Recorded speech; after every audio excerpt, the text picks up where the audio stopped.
Thank you so much for taking care of the kids.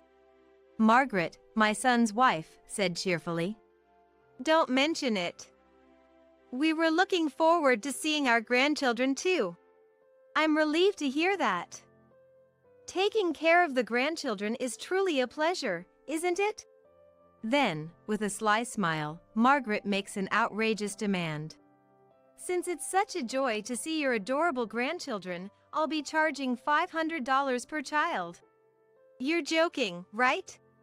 Margaret stops laughing and replies with a serious face. I'm not joking. I'm entrusting strangers with my precious children. It's only natural to ask for a rental fee. Strangers? A rental fee? I felt sad hearing the words that came from Margaret's mouth. Without showing any remorse, Margaret continues. For example, men who don't have girlfriends pay to go on dates with women, right? It's the same thing. My husband, Mark, and I exchanged looks of disbelief. If that's your attitude, we won't be taking care of the grandchildren. Neglecting your parenting duties? This is why the elderly are disliked in society these days. I'm sorry, but I have a plane to catch. Margaret, wait. My name is Elizabeth. With my beloved husband, Mark, I've lived a life of over 40 years, side by side. It's been a journey too complex to describe in just a few words, filled with endless struggles. But I believe these hardships only deepened our bond and made our time together invaluable. We married in our 20s and struggled to have children for a while. Both sets of parents were eager to see their grandchildren, which gradually put a lot of pressure on me. But Mark was always there to support me gently. He cooperated with fertility treatments and would even visit places said to bless couples with children after work. Thanks to his efforts, we were blessed with a son, David, on our 10th wedding anniversary. David was frail as a child, needing constant attention. But Mark did everything he could to support me, making parenting never feel like a burden. David grew up without major illness or injury and became the star of his high school basketball team, showing just how resilient he had become. Although he struggled with his studies, he managed to graduate from college and started working as a salesperson at a well-known electronics manufacturer, where he met and married Margaret at the age of 30. When our first grandchild was born, Mark, perhaps reminded of our struggles to conceive, sobbed uncontrollably. Despite all our hardships, we overcame them together, and now in retirement, Mark and I enjoy a leisurely life. We haven't seen them in a while, but I wonder how the grandchildren are doing? Mark often says, looking out the window with a hint of loneliness. David now has 4 children, and it seems he and Margaret are getting along well, but they're both busy. And opportunities to see the grandchildren are rare. They live far from us in the city center, making visits difficult to arrange. We hesitate to intrude, knowing they're busy, and it might be a bother. Sometimes David calls asking for financial help, understandable since raising 4 children must be costly. The oldest grandchild is starting school next year, isn't he? We need to buy a present. It would be nice if they could come over for a long holiday. I wonder if they're too busy. Every time a children's special airs on TV, we eagerly await the day we can see our grandchildren again. Then one day, we receive a call from David after a long time. Mom, it's been a while. How have you been? We're as usual. But how about you? Is everyone doing well? You should bring the grandchildren to visit sometime. Dad has been looking forward to it. Everyone's fine here, so don't worry about us. And we were thinking of bringing the kids over to visit soon. Really? Dad will be so happy to hear that. Mark is currently out in the backyard, working in the vegetable garden. Imagine how happy he'd be to know David and Margaret are bringing the grandchildren over. And there's something we'd like to ask you about the kids. What? Is it about money again? It must be tough with school expenses and all, I understand. Thanks, as always. We really appreciate it. But this time it's a bit different. Actually, we're planning to go on an overseas trip soon, and we were hoping you could look after the kids while we're away. Overseas? That's quite sudden. Oh, that's right, you two haven't had your honeymoon yet. Yeah, both Margaret and I have been so busy, we never found the time. But last week, Margaret won a pair of tickets for an overseas trip in a raffle. Oh, in that case, have a great time. So, when are you bringing the grandchildren?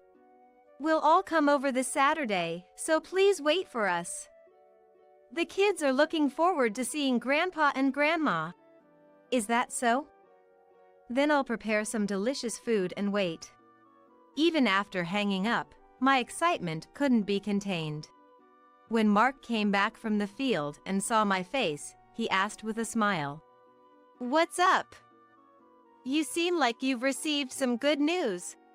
Mark, who has always been by my side through happy and sad times, can instantly sense even my slightest emotions. I told him about David and Margaret coming over. Really? That's exciting.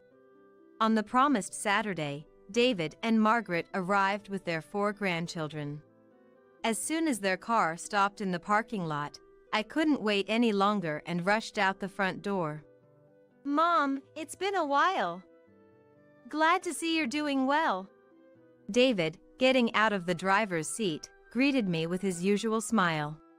As the grandchildren emerged from the back seat, they all started running around energetically. I smiled at the sight, thinking they must have been bored during the long drive, but then I noticed something off. Their clothes seemed a bit dirty. Faded with time, some were torn or frayed. Considering they have 4 children, I thought they might be financially strained. But Margaret, stepping out of the passenger side, was dressed beautifully. She was in modern, bright casual fashion with fancy accessories. The contrast between her and the grandchildren's attire was shocking. "Hello, Elizabeth." The strong scent of her perfume made me cover my nose involuntarily. Margaret, seemingly unaware of her overpowering smell, headed inside. "We'll leave the kids with you and head out right away." Back inside, the grandchildren were already running around, with Mark desperately trying to catch them.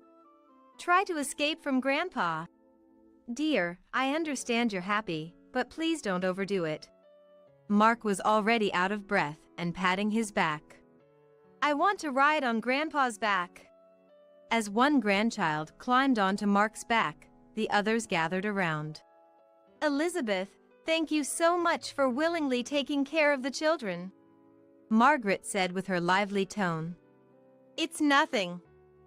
We were really looking forward to seeing the grandchildren." As I responded cheerfully, Margaret suddenly switched to a familiar tone and whispered in my ear, "That's good to hear. It's truly a pleasure to look after the grandchildren, isn't it?" Then, with a cunning smile, Margaret presented an unbelievable demand. "Since you get to see your adorable grandchildren, I'll be charging $500 per child." I couldn't understand what she was saying at first. "What did you just say?" "I said, since you're taking care of the grandchildren, I'm charging $500 per child." I was completely dumbfounded. It would make sense if Margaret was paying us to take care of the children, but the reverse was just outrageous. "You're joking, right?" Then Margaret stopped laughing and replied seriously, "I'm not joking. I'm entrusting strangers with my precious children. Naturally, you should pay a rental fee." "Strangers? A rental fee?" I felt not just anger but also sadness at Margaret's words. Mark, having gotten the children off his back, came towards us. "Margaret, that's an incredibly unreasonable thing to say. Taking care of children isn't easy." But Margaret, without any hint of guilt, coolly retorted, What was once common sense is now nonsense. For example, men without girlfriends pay for dates with women, right? It's the same idea. Mark and I exchanged looks of disbelief. Either way, what's wrong is wrong. If that's how you're going to be, we won't take care of the kids. Are you planning to neglect them? This is why the elderly are disliked these days. Saying this, Margaret grabbed David's arm, intending to leave. David, silent, just followed Margaret without a word. Wait! We're not done talking. Mark tried to stop them, but without turning back, Margaret said, "We have to go now, our flight is soon." Wait! Wait, Margaret! In a panic, I realized something and called out to Margaret. You left your luggage in the car, but what about the kids' clothes? Could you buy them? We didn't prepare any clothes for the kids. Margaret said this nonchalantly and got into the car. Make sure you send $2,000 in total, $500 for each of the 4 kids, to David by Monday. Saying this, David and Margaret drove off. What was Margaret thinking, not even preparing clothes for the children to wear? We can't let them stay in the same clothes, so we decided to go shopping at a mall far from our home. But I worried whether the 4 grandchildren would stay calm at home while we were gone. I'm worried about leaving them at home alone. I wish someone could go buy the kids' clothes for us. First, try to measure the grandchildren's sizes as best you can. I'll go buy them alone. That would be a great help. Just hang in there a little longer. Be quiet, okay? When Mark scolded them, another grandchild kicked at his leg. You bad kid! I'll show you. Seeing his sibling being scolded, they must have thought they were being attacked by a villain. I wondered how to make them understand we're not the enemy. We could only sigh. Are you sure you'll be okay alone? Call me immediately if anything happens. With that, Mark went off to town. The thought of me, an elderly person, looking after 4 energetic grandchildren alone wasn't without its anxieties. Just when I thought they were quietly playing games in the room, one would suddenly dash outside. When they returned covered in mud after ravaging the crops in the field, I was so frustrated I ended up laughing instead. There was only one set of pajamas David used to wear as a child, so I tried to rush them into the shower. But they resisted and tried to escape the bathroom. Do you take showers every day?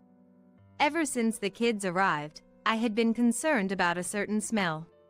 Not just their ragged clothing, but a body odor filled the air with slight movement. Removing their clothes revealed them caked in dirt, as if they hadn't showered in days. Thinking of Margaret's stylish attire and strong perfume made me feel helpless. After much struggle, they finally showered, but then the other grandchildren were missing. Hearing the neighborhood dog barking loudly, I went outside fearing the worst and found the grandchildren throwing things at the dog. Stop that! It's not right! Don't you feel sorry for it? But it's really fun. Look, it's barking. I told you to stop. What you're doing is very wrong. Scolding them angrily made the children quiet down. Then they said something I hadn't anticipated. But Mom always does the same thing. We were just imitating her. I was completely exhausted. I wondered if we could really take care of them until David and Margaret returned, as my anxiety grew. Then, Mark returned, laden with bags of clothes for the grandchildren. Are you okay? You look pale, you must be tired. I'll take care of the grandchildren, Elizabeth. You should rest a bit. But I can't just leave it all to you. The children, having forgotten they were scolded, were energetically running around again. Watching them, Mark sighed and said, "Should I take action?" "Yes, I think that would be best.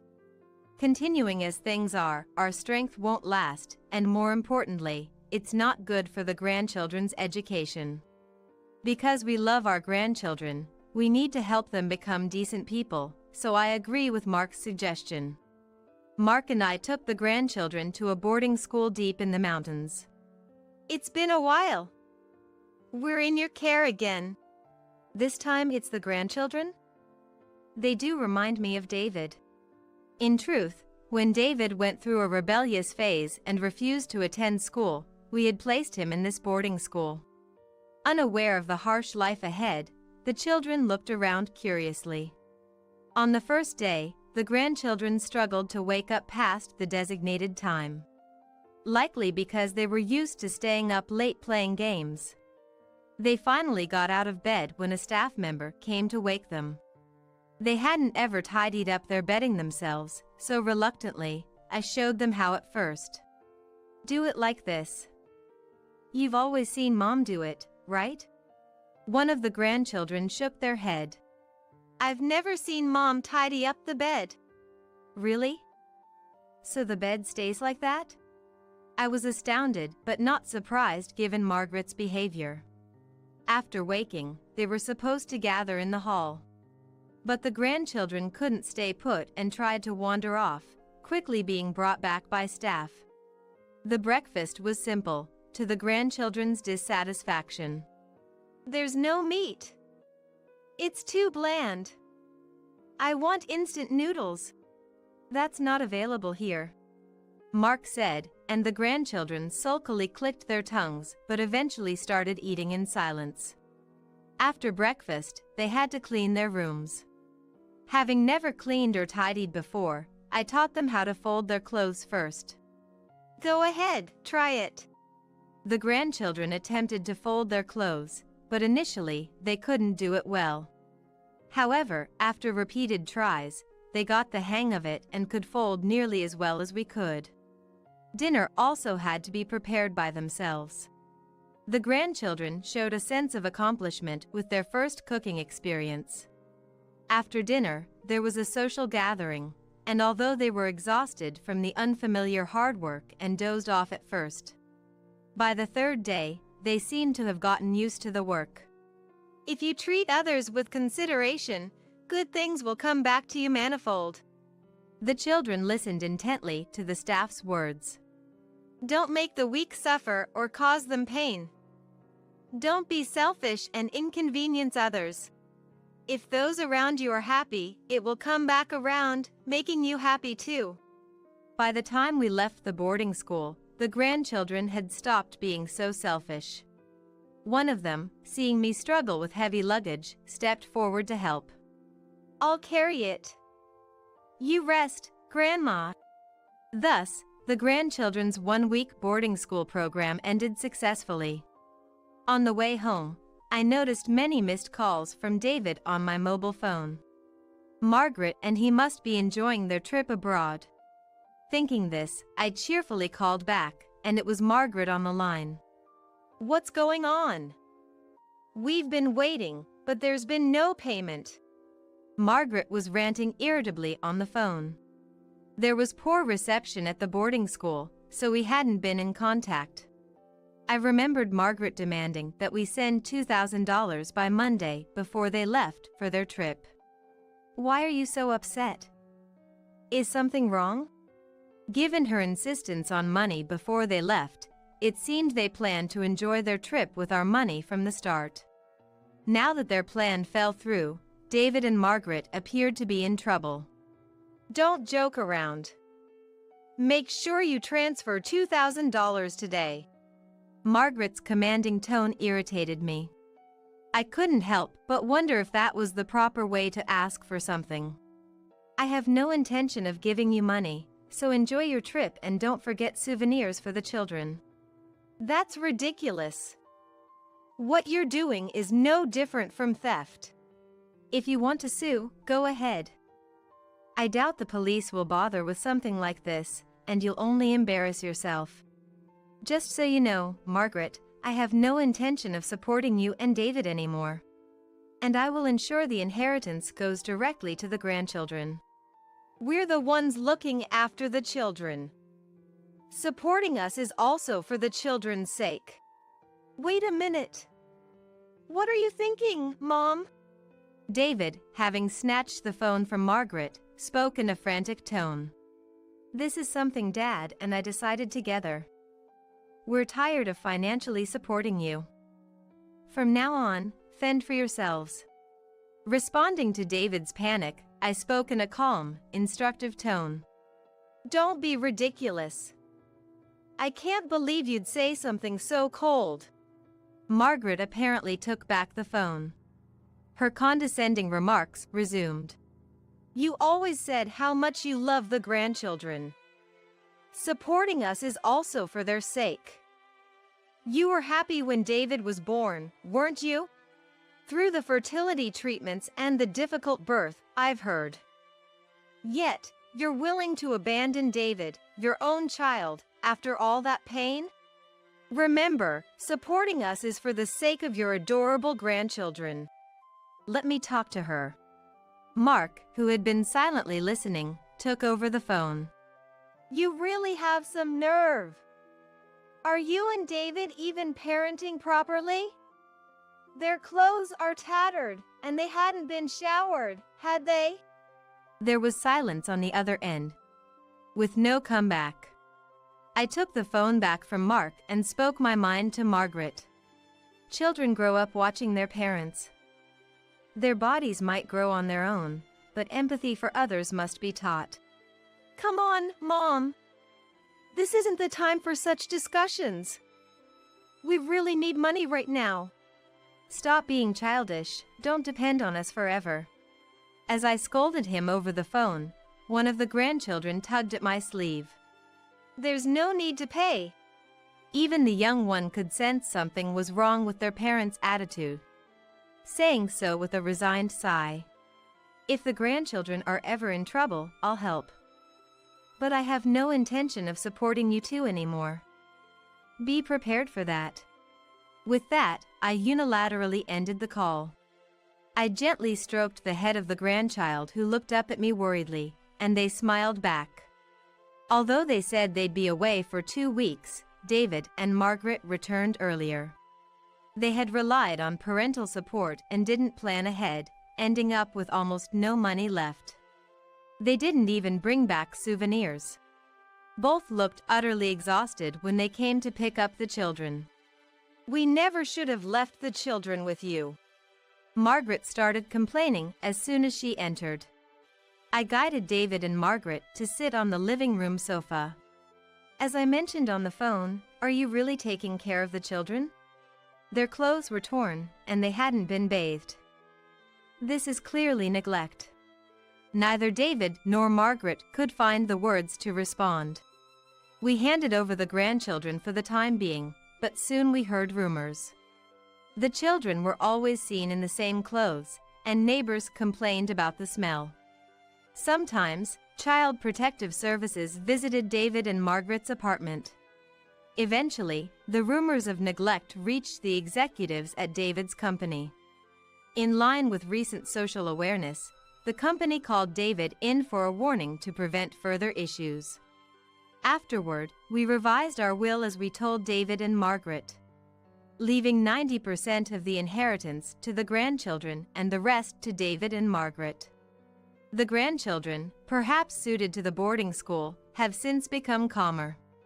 They visit us, politely greet us, and even volunteer to wash dishes after meals. Lately, they've been helping us with gardening, sharing everything from school stories to their dreams. Apparently, they don't trust their parents and have never consulted them about anything. Grandpa, Grandma, take us to the beach this summer break. The grandchildren asked with sparkling eyes, and I smiled back. Turns out, she's just cuter and more vulnerable than you, which makes me want to protect her. You know, men are drawn to protect women who appear weaker. My husband boasted, his face swollen with arrogance. This came after I'd stumbled upon his affair and confronted him, only to be met with a string of excuses and outright defiance. He sought my agreement, but there was no way I could nod along. Furthermore, He had no intention of leaving me or breaking things off with his mistress. Continuing a marriage with such a man was out of the question. So, I packed my bags, returned to my childhood home, and vented to my brother, Daniel. After hearing me out, Daniel broke into a broad smile.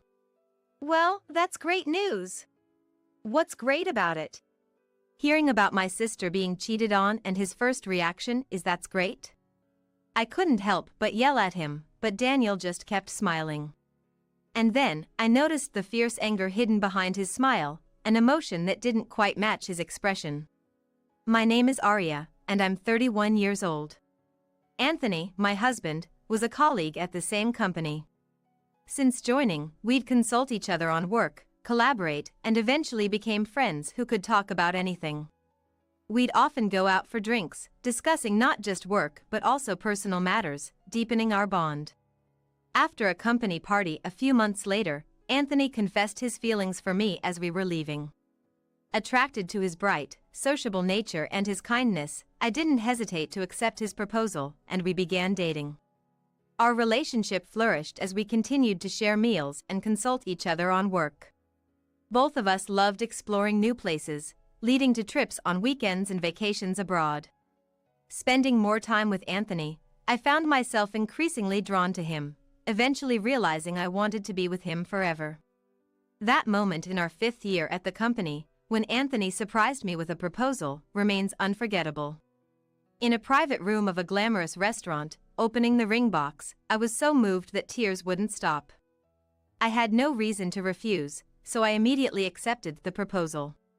We both loved breathtaking views, especially the sea, where we had many memories, so we decided to have our wedding in a place overlooking the ocean. Blessed with good weather, it was the best day. I enjoyed my work and wanted to continue discussing it with Anthony even after getting married, but working in the same environment as a couple was difficult, so I ended up transferring to another branch, although my job didn't change much. 3 years into our marriage, we were still happily living together. We would dine out several times a month and travel a few times a year. Our relationship with Anthony's parents was good, and we were living a happy married life. To anyone looking in, we must have seemed like the perfect couple. Indeed, I felt that way too. But that feeling lasted only until this day. Since the next day was a holiday, we had planned to dine out late after work, as we usually did. However, when work was winding down, I received a message from Anthony. "Sorry, Aria. I got invited to dinner by a client tonight, and I can't say no since they've been really good to us recently. I won't be able to make it to our dinner." I felt lonely but said, "I see. Can't be helped. I was looking forward to trying that restaurant, so let's go another time." "Sure, I'll make it up to you. I'll probably be late tonight, so don't wait up. Bye." Anthony quickly ended the call. As I was about to leave work, my phone rang again. It was from my friend Camila. "Hello? Hey, Aria. Are you free tonight? Wanna grab a drink? It's been a while." Actually, that works out. Anthony is out to dinner with a client tonight. Camila is my best friend. We're colleagues at the same company, though now we work in different departments. She gave a speech at my wedding and sometimes comes over to our place. Since she and Anthony were also hired at the same time, we've hung out as a trio several times, being drinking buddies with Anthony. It's always more fun when the 3 of us get together. Sometimes, like today, she'd call out of the blue, and we'd meet up for a casual drink when available. We decided to meet at the station near my house, so I left the office and headed to the station. The train arrived just in time, and I got to the station quite early, but Camila was already there waiting. "Sorry to keep you. Long time no see. I just got here too." After exchanging a few words, we headed to a restaurant. There's a fairly large entertainment district on the way from the station to our house. And we entered a restaurant just off the main street of this area. We started with a toast with beer and then moved on to catching up, as usual. "How's it going recently? Anthony doing well?" "Yeah, he's fine. Just the usual, you know. Work has settled down for now, so it's not as busy or tiring. How about you, Camila? Were you working around here today? Exactly. This area falls under my jurisdiction, so I come here occasionally. On the contrary, I've been swamped with clients since the beginning of the month. I'm truly exhausted every day. At this rate, no man will come near me. Camila is the epitome of a career woman. Though attractive in face and figure, her blunt personality and strong will seem to keep men at bay. After sharing what's on our minds and feeling the mutual encouragement to keep pushing forward, we left the restaurant in the usual high spirits. This entertainment district has a really nice vibe. Mind if we take a slow walk back? To that, I replied. Sure, a walk to the station will help sober us up. And so, we decided to stroll through the bustling streets towards the station. As we walked, our conversation continued. Arya, you're lucky. You've got a good husband, and it seems like your married life is going well. Are you thinking about having kids anytime soon? Well, we don't really talk about it much. We both love our jobs, and I worry about how pregnancy might affect my work. We're thinking someday, but it's hard to find the right timing. While discussing this, a certain restaurant came into view. It was the place Anthony and I had planned to dine at tonight. The windows were absent, replaced by glass walls allowing a dim view into the elegant interior. The orange chandeliers inside, deliberately subdued, caught my eye. Just as I thought, I'd like to come here next time, I recognized a familiar figure. I stopped in my tracks. Arya, what's wrong? Unable to respond to Camila, my gaze was fixed on the restaurant. There was Anthony, seated across from an unfamiliar woman. She appeared slightly younger than me, dressed in revealing clothing. Anthony had said he was dining with a client tonight, but the woman across from him hardly seemed like a business associate.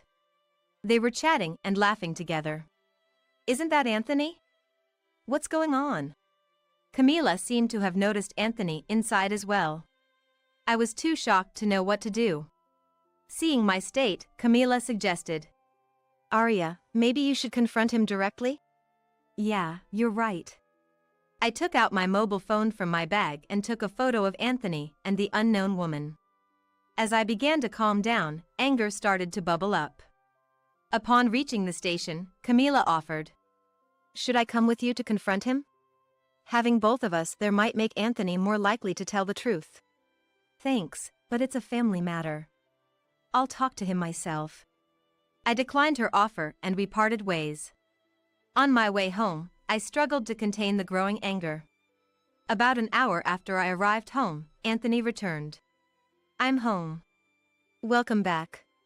How was dinner with the client? It was tough, you know. They wanted to go to a second place, and they drink a lot. But I think I made a good impression. Right after he finished speaking, I pointed my mobile phone at him, showing him the photo. This person is from your client? She looks quite young.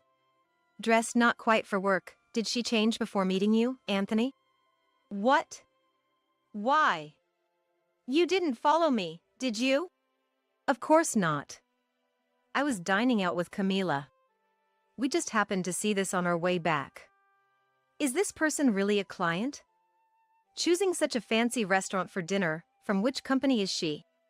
Well, what? Can't answer? She's not someone you need to hide from me, right? Sorry. Sorry? You mean this is an affair? She's your mistress? Hey! Answer me. Yes. I broke down crying. Why? Why would you do this? I thought we were doing fine. It's your fault, Arya. You're always busy with work, and though you take care of home, I wanted you to pay more attention to me. You're straightforward and strong, but she's cute and makes me want to protect her. Eventually, I found it more enjoyable to be with her than with you.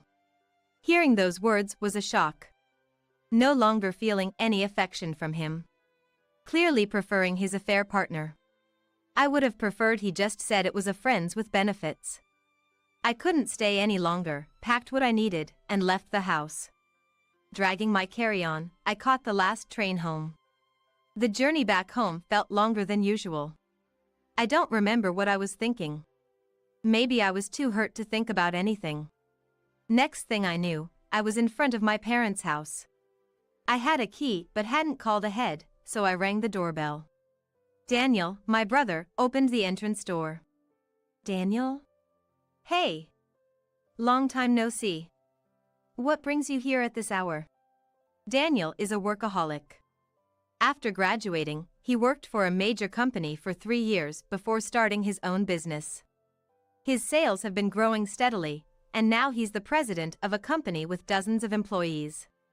He hardly ever comes home, and he couldn't even attend my wedding due to an important business meeting.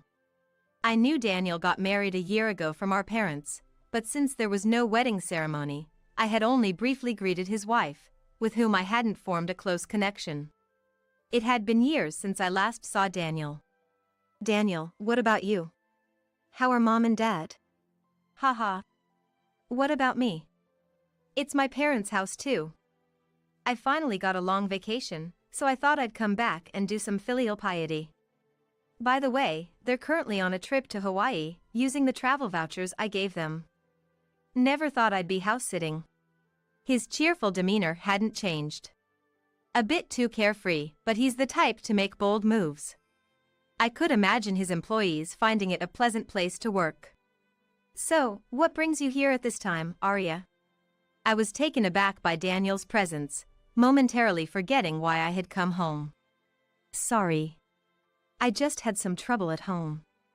I was hoping to stay here for a while. Ah, of course. It's not my house, but it's fine. Your room is available, so come on in.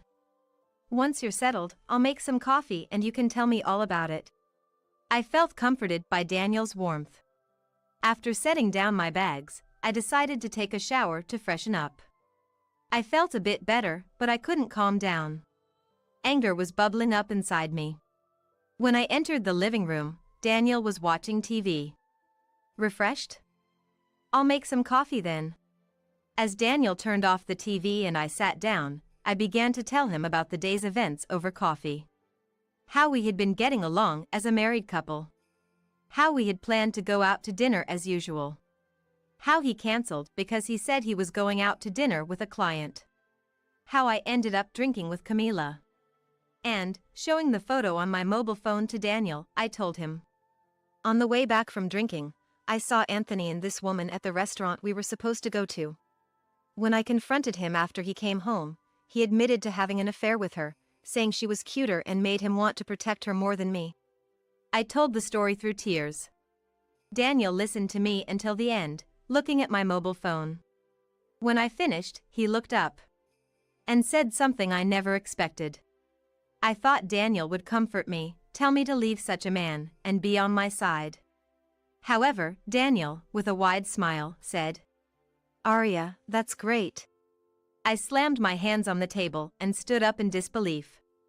How is that great? I said, returning to my room. I couldn't understand why Daniel would say that, just thinking about it made me even angrier. I shouldn't have said anything. I regretted talking to Daniel as I lay down on the bed. I didn't want to return to the house where Anthony was, so I stayed at my parents' house. Daniel and I didn't talk much after that day. It was tough that I commute to work from my parents' house during the weekdays. It took twice as long as usual. I spent my time thinking about how hard it would be to file for divorce and demand compensation. A week later, on the weekend, I decided to relax in my room and play some mobile games, enjoying a leisurely time for the first time in a while.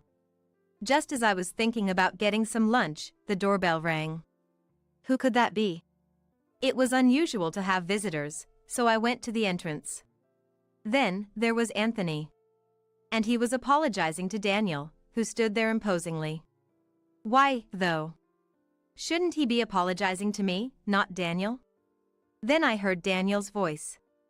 I never imagined the other party would be you. I'm sorry, I didn't know.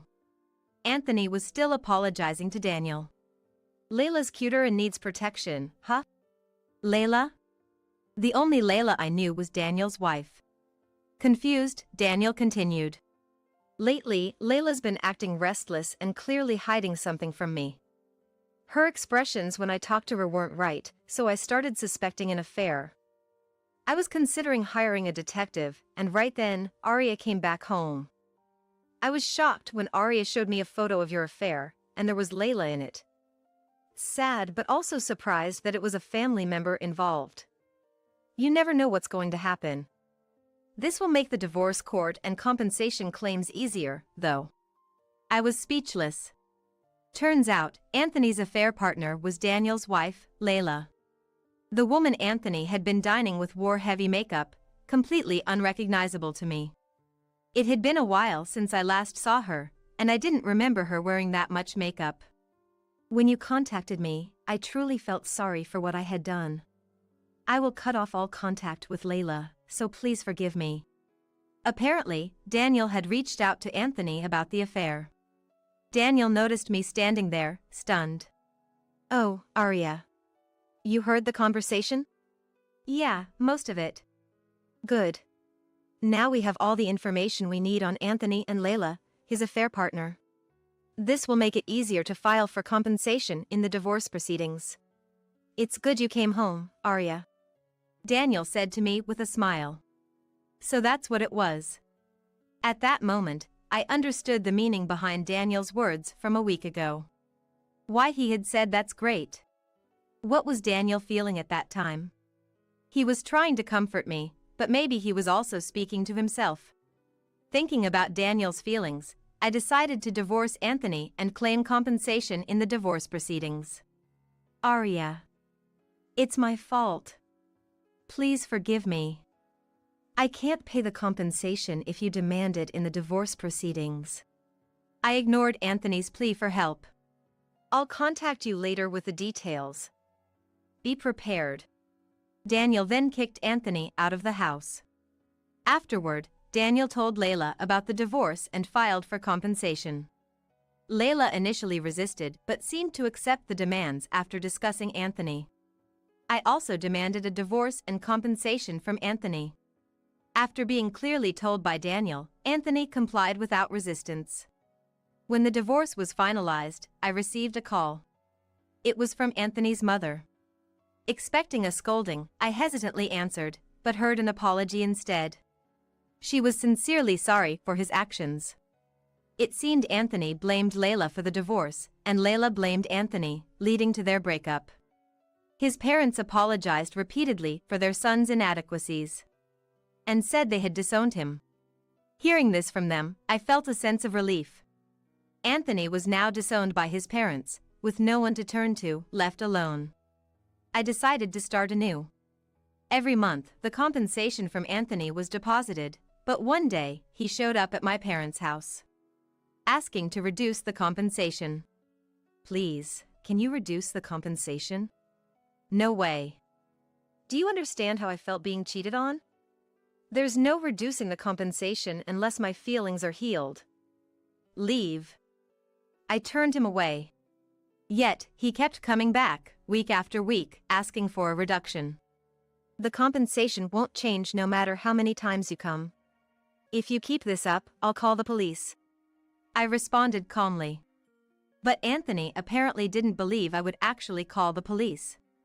His demands eventually shifted from reducing the compensation to stopping payments entirely, even suggesting a condescending offer of reconciliation. When I started calling the police right in front of him, Anthony changed his demeanor and fled from the house. The police advised me not to open the door anymore and to install a monitor-equipped doorbell to use if I recognized him. Fearing the police, Anthony resorted to sending lengthy text messages and making phone calls. After changing my email and phone number, things finally quieted down. However, Anthony tried to visit the branch where I worked without any business, and even enlisted colleagues to try to contact me, becoming a nuisance at both the main and branch offices. Once, I received a message from Camila. Working close to Anthony's department at the headquarters, Camila had been keeping a close eye on Anthony's current situation. Anthony, having begged a colleague to reach out to me, had his divorce exposed, and his harassment became known due to being spotted near my house during his commute. Realizing no one was on his side, feeling uncomfortable under their gazes and attitudes, he voluntarily resigned from the company. Despite his job search efforts, he struggled to find employment. And, unfortunately, joined a company involved in illegal activities. Desperate, he pleaded with the HR department to rehire him. Having abandoned all his responsibilities for his own convenience, there was no place for Anthony upon his attempted return. He was swiftly turned down, and Anthony, lacking the courage to resign a second time, endured a harsh life of commuting with the first train and working unpaid overtime until the last train. On the other hand, Layla had reached out several times, wondering if there was any chance to reconcile. However, Daniel recognized there was no love left. Like Anthony, Layla had quit her job upon the scandal becoming known, hoping to escape the situation. Sometime after the divorce, fearing poverty, Layla pleaded with Daniel, unable to pay the divorce settlement, and asked for a chance to start over. Daniel, seeing her focus solely on money, realized her true intentions. Refusing to reconcile or reduce the settlement, Layla claimed she couldn't pay because she had no money, failing to contribute a cent. Daniel, undeterred, contacted her parents. They were unaware of the divorce. They hurriedly apologized and paid on her behalf. Layla thought this settled everything, but her parents, having only covered the costs temporarily, demanded repayment and were furious. Now, Layla works under strict conditions at her parents' farm, which they manage. Since then, Daniel and I have been in touch more frequently. Sharing updates, how we've been, and the freshness of reconnecting after a long time brings a sense of family appreciation. Daniel continues to lead a busy life with work but seems to enjoy his days. It took me a while to recover. The shock of the affair and the loss of my married life brought stress. But support from family, bosses, seniors, and friends helped me view the experience positively. Now, without considering marriage, I'm enjoying my single life. Please, help me! The voice of Mia on the phone was so frantic that I had never heard. She was supposed to be on a plane to Hawaii with Ethan by now. Was there some kind of trouble? I braced myself. Our house! Our house! What? Our house? Mia wasn't on the plane. Learning the truth, I resolved to send Ethan, who had been missing, to hell. I'm Lily, a 32-year-old corporate employee at a major trading company. My husband Ethan is a year younger than me, and we got married 3 years ago. He works for a big corporation too, and is quite handsome by any standard. I didn't choose him for his looks or salary, but he's been nothing short of perfect as a spouse. I've been happy we married early. Our marriage was smooth sailing, but then, out of nowhere, Ethan quit his job recently. According to him, he couldn't give up his dream of becoming a writer and needed to submit lots of manuscripts for competitions to debut. I told him, "You can write after work on weekdays or on weekends." But my words fell on deaf ears. Instead of focusing on his health after quitting, he's been mostly sleeping at home, almost like he's unemployed. Hey, if you're going to be at home, at least do some housework. If I do the housework, I'll have no time to write my manuscript. You're just sleeping all day anyway. I was fed up with this repetitive argument. Not working, not doing house chores, just sleeping. My patience with Ethan was wearing thin, and I started considering divorce. But thinking about my good income, Ethan's remaining savings, and most of all, Mia, Ethan's mother, who was overjoyed about our marriage, made it hard to take that step. Mia raised Ethan alone and dotes on him as he has no siblings. She was thrilled about our marriage, treating me like her own daughter. However, since Ethan quit his job, Mia started to act awkwardly around me. She often didn't respond to my messages. It was clear she was avoiding me, and I couldn't figure out why. When I asked Ethan, he just said it would be best to leave her alone, not taking it seriously. Gradually, I too started to dread contacting her, deciding to just observe as he suggested. At least do the house chores if you're not working.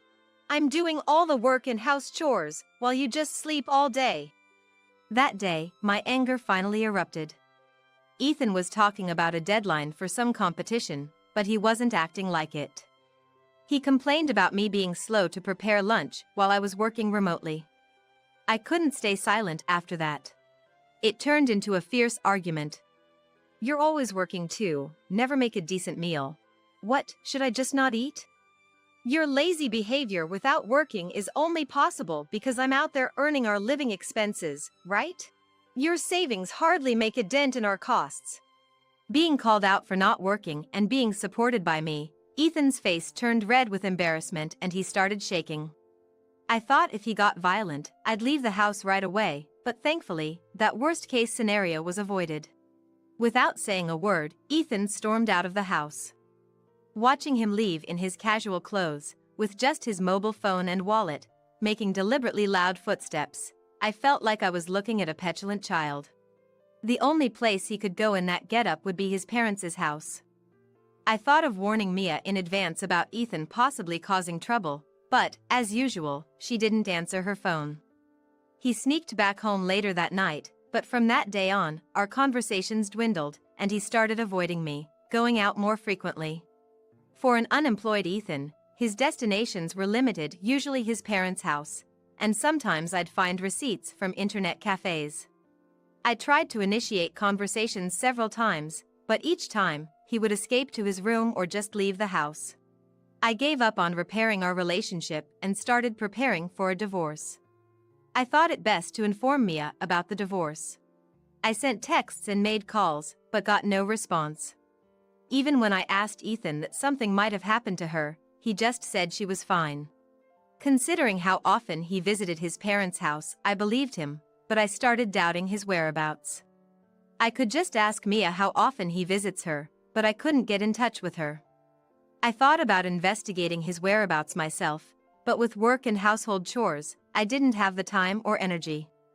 Returning home after a late-night overtime shift, I found him fiddling with something in front of the closet.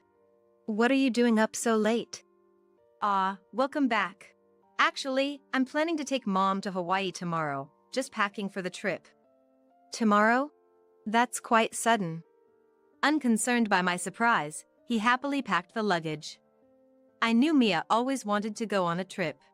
After Ethan's father passed away when Ethan was young, Mia devoted herself to working and raising him alone. She rarely even went to the department store, let alone on trips. I remember her saying that with a wistful smile. "This month, Mom turns 60, so I thought I'd fulfill her long-standing dream." "Mia's turning 60 already." "Yeah, that's why I've been working part-time lately, saving up money for this. But there's a bit of a problem." He looked up at me. "I've got enough for Mom's part of the trip, but I'm short for my half. I've been saving, but it's not enough. So, I was wondering, Lily, could you help out a bit? Is that okay?" He looked at me with a pleading expression, radiating charm as if refusing him would be unthinkable. "So, you're saying I should pay for your part?" Startled by my unexpectedly cold tone, he hastily shook his head. No. Just lend me the money. I'll pay it back after the trip." "And you're not going to fail to pay me back because you can't find a job, right?" I glared at him, and he looked suspiciously guilty. I was astounded by his audacity. "I won't do that.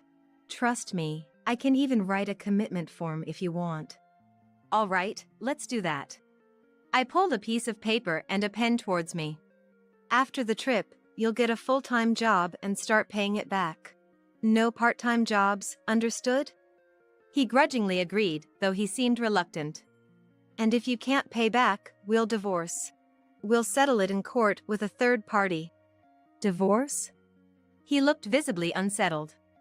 Maybe the reality of divorce hit him hard. Still, when I insisted I wouldn't lend him the money unless he agreed to these terms, he reluctantly accepted. I wrote down the conditions and the amount, and had Ethan sign it. "Make sure you pay it back." I know. I made a copy of the agreement and handed it to Ethan. It might be a good idea to show it to Mia if I get a chance. Feeling exhausted, I left him by the closet and went to bed. I intended to see him off, but he must have left early. When I woke up to go to work, he and his luggage were already gone. Thanks to yesterday's overtime, my workload today was light. I could finish my work in the morning and take a half day off. I planned to enjoy life without Ethan to the fullest. After finishing my work in the morning, I was having lunch, wondering if he and Mia were on the plane by now, when my phone started ringing loudly. Thinking it might be a work call, I answered without checking the caller. "Ah, good, you picked up." It was Mia's voice, desperate and strained, not at all like someone in the middle of a luxurious Hawaiian vacation. "Mia, what's wrong? The trip? Have you already arrived in Hawaii?" "Hawaii? Trip? I don't know what you're talking about. Please, come over. The house, our house, it's about to burn down." Mia's plea was almost a scream. In the background, I could hear the sound of fire trucks and orders being shouted. Though I puzzled, I quickly agreed to come and hurriedly finished my lunch and headed to her house. When I arrived, the smell of smoke filled the street, and flames leaped high into the sky. "Mia!" I rushed towards Mia, who seemed on the verge of collapsing in front of her burning house. She looked up at me with a pale, distant face and murmured faintly, "This house is done for." Led by Mia's gaze, I looked up at her house, burning and crumbling before us. It spread from the house next door. The wind was strong, and the fire spread quickly, they said. We didn't even have anything flammable. Numerous fire trucks were on the scene, fighting fiercely against the flames, but her house was engulfed, showing no signs of being saved soon. The wind was strong, occasionally sending sparks flying our way. "It's dangerous here, why don't we go to my place for now? You won't be able to enter the house even after the fire dies down." Mia looked at me, hesitating, her face showing a reluctance to be involved with me. "I somehow understand you've been avoiding me. But we can't just stand here forever." After my words, she finally agreed to move. We hurried towards my home. "By the way, what was that about a Hawaii trip? I thought you were off to Hawaii with Ethan today." "Ethan said that?" "Yes. He said it was to celebrate your 60th birthday. I haven't heard a word about it." We were both confused by our completely mismatched stories. It was a misunderstanding arranged by Ethan. "Ethan told me that you were pushing all the housework onto him and going out with other men. He even said you were trying to borrow money from me, and I should avoid contacting you." "That's all lies. When the fire spread to the house, I couldn't reach Ethan by phone. I thought you might know where he is. I never imagined he'd be on a Hawaii trip." I couldn't fathom why Ethan would lie to keep me and Mia apart. But for Ethan, keeping us disconnected probably served his purposes. "Mia, it's all a misunderstanding. Ethan quit his job to become a writer, but he never writes. He doesn't do housework and just sleeps all day." "Oh, so we've been deceived by him." Perhaps she has been harbored doubts about Ethan. She readily accepted my words. If Ethan hadn't gone to Hawaii with Mia, had he taken the money for two and gone alone? Or maybe with someone else? Anyway, nothing could be done until he returned from his trip. I'll confront him thoroughly when he gets back. That night, Mia and I spent a long time talking, catching up on everything we'd missed. The firefighters had informed us that it was inevitable that the house burned down, so she agreed to stay at my place until she found a new home. The more we talked, the more Ethan's web of lies unraveled. It was unbelievable how he had badmouthed me, even though I was handling both work and all the housework. Mia kept apologizing to me.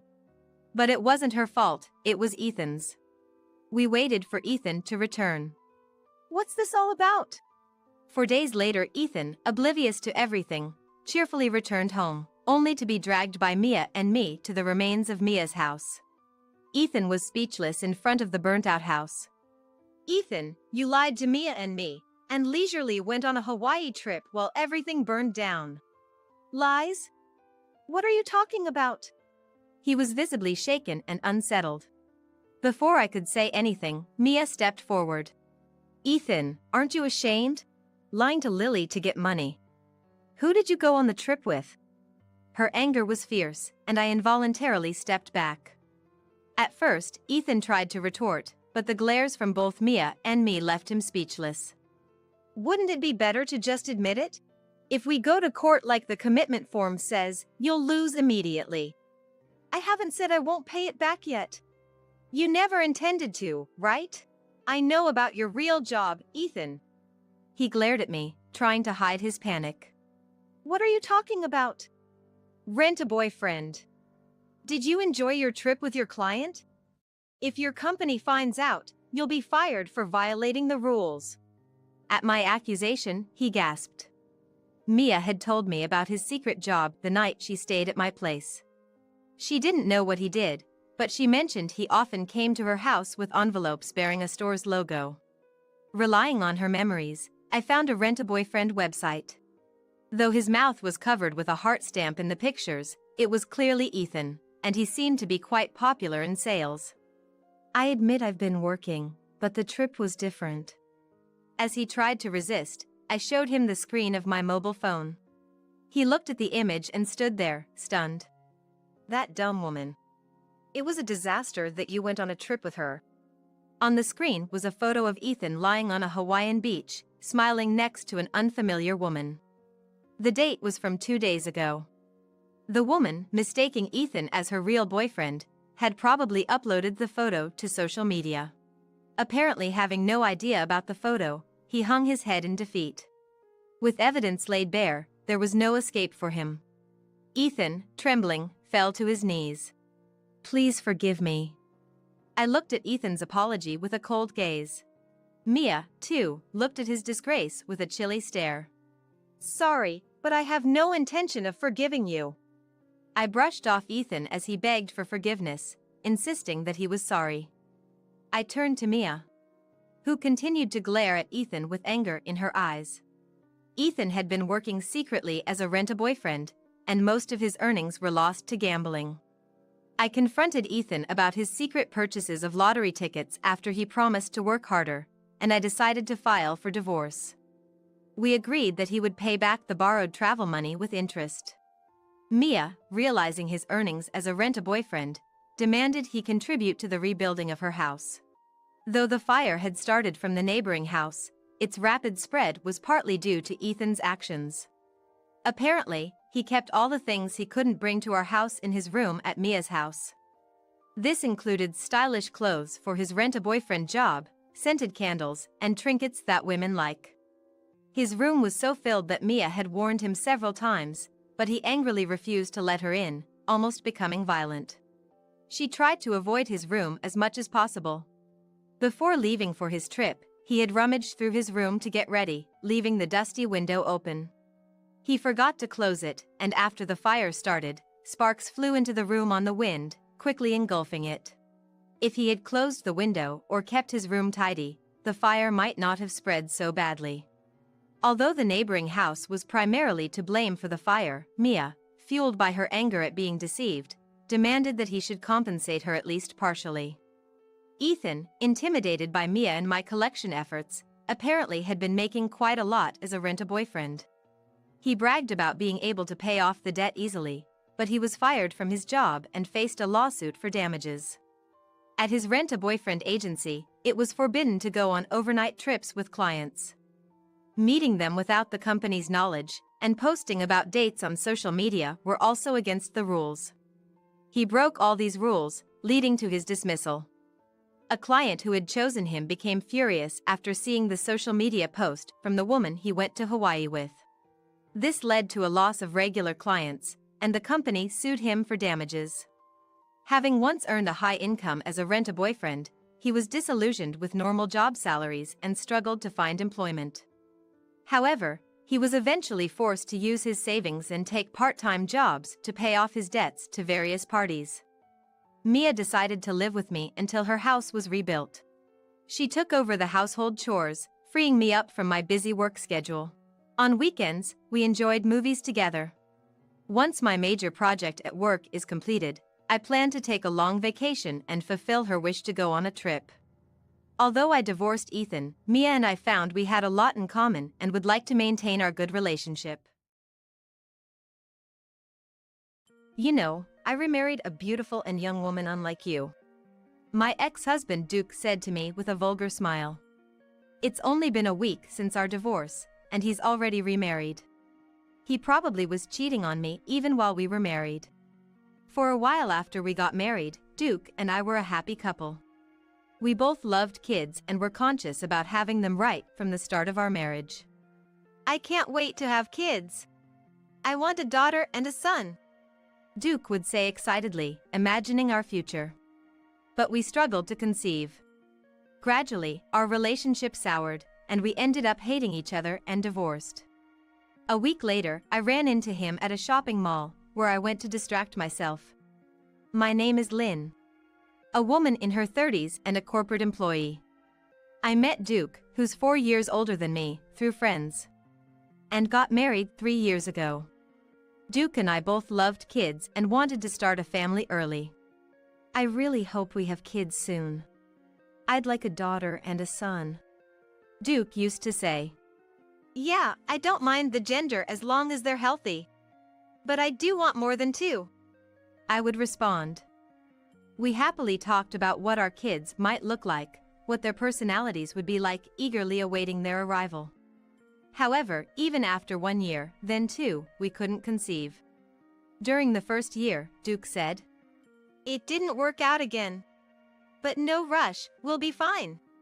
But after the second year, he started to become bitter. What, it didn't work out again? Someone I know had a baby just 2 months after getting married. Why can't we have one? He complained. I don't know what to say.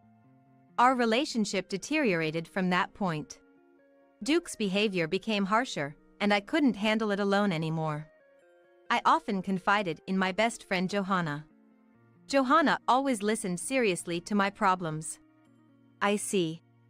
Duke really wants a child, so I understand his disappointment. But he should be more considerate of you, she said sympathetically. I know. He's changed so much. He used to be so kind, I said, reminiscing about the old Duke and sighing deeply. Johanna and I shared our deepest troubles with each other, things we couldn't tell anyone else. Time passed, and we still couldn't have children. Before we knew it, 3 years of marriage had gone by. Realizing that natural conception might be impossible, I decided to suggest fertility treatments to Duke. After dinner and while drinking coffee, I approached Duke. Hey, Duke. We haven't had a child in 3 years, right? I'm 34 now, so maybe it's time to consider fertility treatments? Duke's face showed blatant annoyance at my words. Fertility treatments? Isn't it because you're getting old and decrepit that we can't have kids? If you're gonna do it alone. That's not something you can just say. I was taken aback by his harsh response and was at a loss for words. I'm not doing it. There's no way the problem is with me. Duke spat out those words and immediately left for the bedroom. Left alone, I stood there stunned. Does Duke not want to cooperate at all? I muttered, filled with a mix of emptiness and sadness. With no other choice, I decided to visit a fertility clinic alone. After a thorough examination. Where's your husband? It's important to have his cooperation. Infertility issues are often on the male side. Make sure he comes with you next time, the doctor asked. Encouraged by the doctor's words, I tried to discuss fertility treatments with Duke again that night. Fertility treatments won't work if it's just me. You need to get tested too. Can you please come to the hospital with me? Are you saying it's my fault? It's obviously you, the woman, who's the problem. I have nothing to do with it. I told you to do it alone if you're going to do it. Don't drag me into this. Duke exploded in anger. But infertility often lies on the male side. If the doctor said so, it must be true. The doctor also said that the husband needs to cooperate. Please, Duke, come to the hospital with me. I tried desperately to persuade Duke. Despite his irritation. Fine, I'll go. Just stop nagging. Duke eventually agreed, albeit grudgingly. A few days later, I took Duke to the fertility clinic. After his examination, Duke emerged from the testing room looking irritated, his face twisted in frustration. We were waiting in the reception area to hear both my previous results and Duke's recent test. Due to the clinic's busy schedule, we were not called for a while. Being impatient, Duke abruptly stood up and said, "I'm leaving." He ignored my attempts to stop him and left alone. I had no choice but to hear the results alone. Finally called in, the doctor's revelation left me in shock. "I need to tell Duke." I rushed home, opened the door, and said, "I'm back." I washed my hands and headed to the living room, where an infuriated Duke awaited. "What's wrong?" "Hey! What are you playing at? I thought infertility testing would be simpler, but why did I have to go through that? It was humiliating." It seemed Duke was upset about the nature of the male fertility test. "Well, we need to do proper tests to find out why we can't have kids. About the test results." Duke cut me off mid-sentence, shouting angrily, "This is all because you're old and can't have kids. I can't take this anymore. I'm divorcing you." "What are you talking about all of a sudden?" I was shocked by Duke's sudden declaration of divorce and raised my voice in surprise. "I can't live with an infertile old woman anymore." Fed up with Duke's abusive language and constant belittling about my infertility, I felt my feelings for him cooled in that moment. "Fine. Let's divorce." "Ha, I'm glad you agree so easily. Get out, you infertile old woman." I silently packed my things and left the house. I decided to stay at my parents' house for a while. They welcomed me warmly, which I was very grateful for. I filled out my part of the divorce papers as soon as I got there and sent them to Duke. We had been married for 3 years. Duke was a kind and good husband in the beginning. There were many happy memories. But the Duke I loved was no longer there. Remembering the ugly face of Duke, who insulted and pushed for divorce, filled me with sadness and intense anger. I didn't have any love left for Duke. A week later, I went to a large shopping mall for a change of scenery. That's when I saw a familiar profile. Ugh. And I involuntarily muttered. I tried to leave unnoticed, but Duke saw me. "Isn't that Lynn?" Duke noticed me and called out. I ignored him and started walking away. "Wait." He grabbed my arm. "Let go." Duke looked at me with a vile smile. "Following me? Can't forget about me, huh?" "What?" His off-base comment left me dumbfounded. I've remarried a beautiful, young woman. I have no need for an infertile old woman, so disappear. Duke laughed rudely, looking down on me. The fact that he stopped me just to tell me to disappear infuriated me. It had only been a week since our divorce, but he was already remarried. I realized then that Duke must have been cheating on me. The deterioration of our marriage wasn't just because we couldn't have kids, it was also because of Duke's affair. He must have been confident about divorcing because he had the option of remarrying his mistress. What a terrible man. As I frowned, a coquettish voice caught my attention. "Duke, who are you talking to?" The voice belonged to a woman with blonde hair, heavy makeup, and revealing clothes. She was also adorned with designer bags and accessories and held shopping bags from brand stores. "Finished shopping? This is my ex-wife. The infamous ex-wife." The woman looked down on me with a scornful gaze. I recognized her from somewhere. Who was she? I was on the verge of remembering, when Duke triumphantly introduced her. "Lynn, let me introduce you. This is my wife, Pamela. Beautiful and young, right? Hi, I'm Pamela, Duke's new wife. 25 years old." At that moment, I couldn't help but burst into laughter. So, it was that Pamela. Finally remembering, I couldn't stop the laughter that welled up inside me. Seeing me laughing uproariously, Pamela and Duke looked at me with puzzled expressions. Still laughing, I told Duke, "I feel sorry for you. I'm busy, so I'm going now, lol." Duke hurriedly tried to stop me as I was about to leave. Hey! What do you mean you feel sorry for me? Is that your way of admitting defeat? Admitting defeat?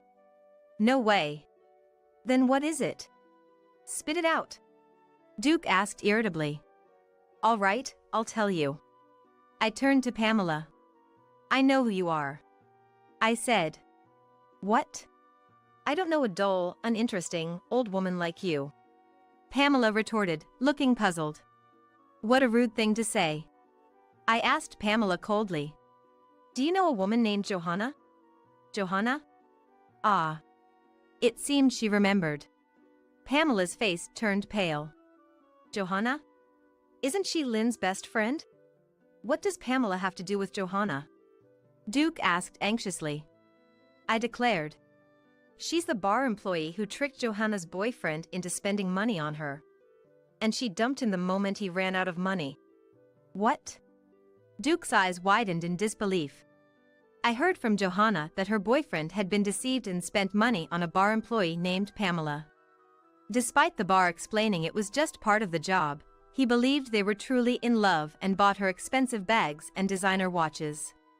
Johanna decided she didn't need a man who could be deceived by a bar employee. She had shown me a photo of this woman, Pamela. Johanna's naive boyfriend believed Pamela's seductive words, but Pamela went as far as having physical relationships outside the bar and even checking houses to live after they were married. And there were multiple men she did this to. It wasn't just Johanna's boyfriend. You seem to have manipulated several men, a trade company executive, a small construction company's CEO, and a county administrator, right? But when they started holding back on spending, you cut ties with them. Duke, aren't you being deceived too? Are you sure you're okay? That's a lie. There's no way that's true. You're just making up lies because you're bitter, aren't you? Stop kidding around.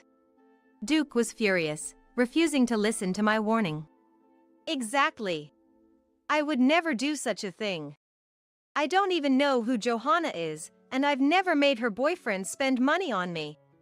Everything you're saying is a lie. You're just jealous because I'm beautiful, right? Pamela confidently lied and shouted back at me. That's right. Lynn is just jealous of Pamela and making up stories, right? Infertile old hag you are, so ugly. Infertile old hag, that's funny. You're truly pathetic. Go away, you old woman.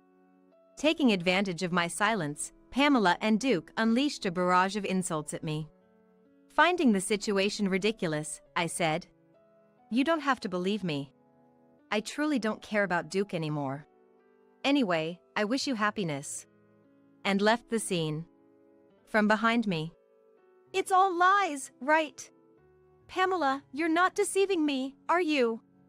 Followed by Pamela's voice. Of course, it's a lie. Believe in me. Everything that old woman said was a lie. I heard. A few days later, I met Johanna and told her about the incident. Pamela remarried Duke. I was shocked when I heard you divorced Duke, but I never imagined he would marry that woman. Johanna was visibly surprised, her eyes and mouth wide open. Yes, it's true. It's a small world, isn't it? Indeed. But Duke, he's going to suffer. Knowing how Duke had treated me, Johanna smiled as if feeling relieved. I think Duke will end up in a miserable situation. Right now, he's completely infatuated with her. We laughed together. Sometime later, after work, I was about to head home as usual. Suddenly, Lynn. I heard a listless voice from behind. I was startled and turned around to see Duke standing there. What do you want? Don't scare me like that. What are you doing here? Lend me some money. What? Duke looked much thinner than before, almost haggard, with sunken cheeks and eyes. His wrinkled clothes made him appear pitiful. I could guess the situation from his appearance and request. So, you're exhausted in every way because of that Pamela. Exactly. Just like you said. She just milked me for all I had, and the moment my savings ran out, she left me, and filed for divorce. Just as I had warned, Pamela had married Duke for his money and left him as soon as it ran out. Foolish. I warned you politely, didn't I? I should have listened carefully to what you said. You know how much I spent on her? She's the worst. Don't you think I'm a victim? I was deceived. I'm the victim here. What? His claim of being a victim was astonishing. It was all his responsibility. Because she stripped me of everything, I can't even pay this month's rent, let alone the utilities. I'm sorry to ask, but can you lend me some money for my living expenses? If this continues, I'll become homeless.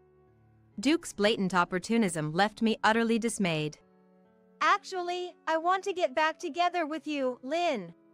Please reconcile with me. I realized your worth after being deceived by Pamela. Marry me again. It's a lifetime request. Marry me again. Duke begged tearfully. I looked at him coldly. Sorry, but I refuse. What? Why? Why? Have you forgotten how you treated me? I don't like you at all anymore. I hate you so much I don't even want to see your face. There's no chance of us getting back together. Duke turned red with rage. How dare you talk to me like that? I'm offering to reconcile with you, an infertile woman. Be grateful. Hearing Duke's words, I laughed. Why are you laughing? I just thought how mistaken you are, LOL. Mistaken? Duke asked, puzzled. The infertility issue wasn't with me, it was with you, Duke. What? Duke was speechless. You left the hospital without hearing the test results. I was going to tell you that night, but you started talking about divorce and never listened.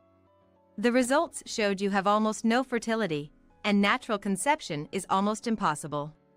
I, on the other hand, had no issues. That's a lie! It can't be true! There's no way I'm the cause of infertility! It's definitely you! Duke ranted, refusing to believe. I've never been sick, so how can I be infertile? It must be you! If you think it's a lie, go to the hospital and hear it yourself. I replied calmly. Is it true? No, it can't be. I can't be infertile. Duke was in total disarray, sweating profusely. He never thought the issue was with him. So, go and hear it directly from the doctor. If you plan to marry someone else in the future, it's better to know about your body. I said and left. Duke went to the clinic and learned the truth about his infertility.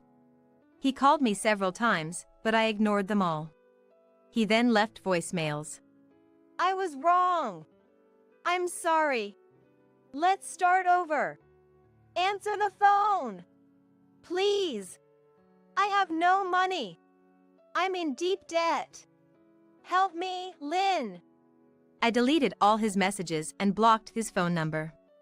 A few days after blocking him, I was ambushed by Duke in front of my office. Lynn, please. Even if we don't reconcile, just lend me some money. I'm not asking for much, just $10,000. No, even $5,000 will do. Please. We were married once, right? Duke pleaded with deep apologies. Stop this right here. I'm not lending you any money. Go back right now, or I'll call the police. Even as I warned him, Duke persisted. Just lend me the money. So, I really called the police to deal with him. Perhaps the shock of the police being called or the fear of increased patrols deterred him. After that, he never showed up in front of me again. Duke, struggling financially and accumulating more debt, moved to a very old apartment and worked part-time at a grocery store late into the night to make ends meet. However, the strain took its toll, and he started making mistakes continuously at work. Unable to handle his main job while doing a side job, he was looked down upon and felt quite uncomfortable. Meanwhile, I've almost completely moved on from the shock of the divorce and am working energetically every day. I had relied quite a bit on my parents, but now I've moved to an apartment near my company and am enjoying living alone without any concerns. Recently, Johanna and I went on a long-planned trip where I met a man and started dating him. It was a long-distance relationship, but last month he got transferred to a branch near my home. He asked me, "Would you like to get married?" So, it looks like I'm going to be quite busy from now on. You? An unemployed housewife with no parents threatening me? Ha ha ha! Not scary at all. Indeed. Trash like you is just trash, and you can't do anything. I see. I understand Liz and the others' feelings. I'll leave this house. With this, you'll be homeless. Haha. Do your best, homeless lady. That's right. It's a perfect opportunity for John to leave too. Definitely. Let's get rid of everything and make it clean. And the two of them went to John's room and told him to pack his things. Originally, I was planning to leave, but I never expected to be kicked out along with John. My name is Noah, a 27-year-old housewife.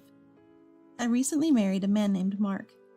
Mark is 30, 3 years older than me, and at first, he seemed mature and composed, like an older person.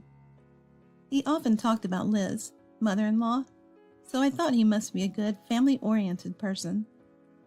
But it was only after getting married that I discovered Mark's true nature. During the family meeting, Liz was also very kind, and I thought I could have a happy married life. When we got married, he asked me to live with Liz. A few years ago, father-in-law passed away, and he wanted to be with Liz. I trusted Liz, so I agreed to live together. However, as soon as we got married, both Liz and Mark changed drastically.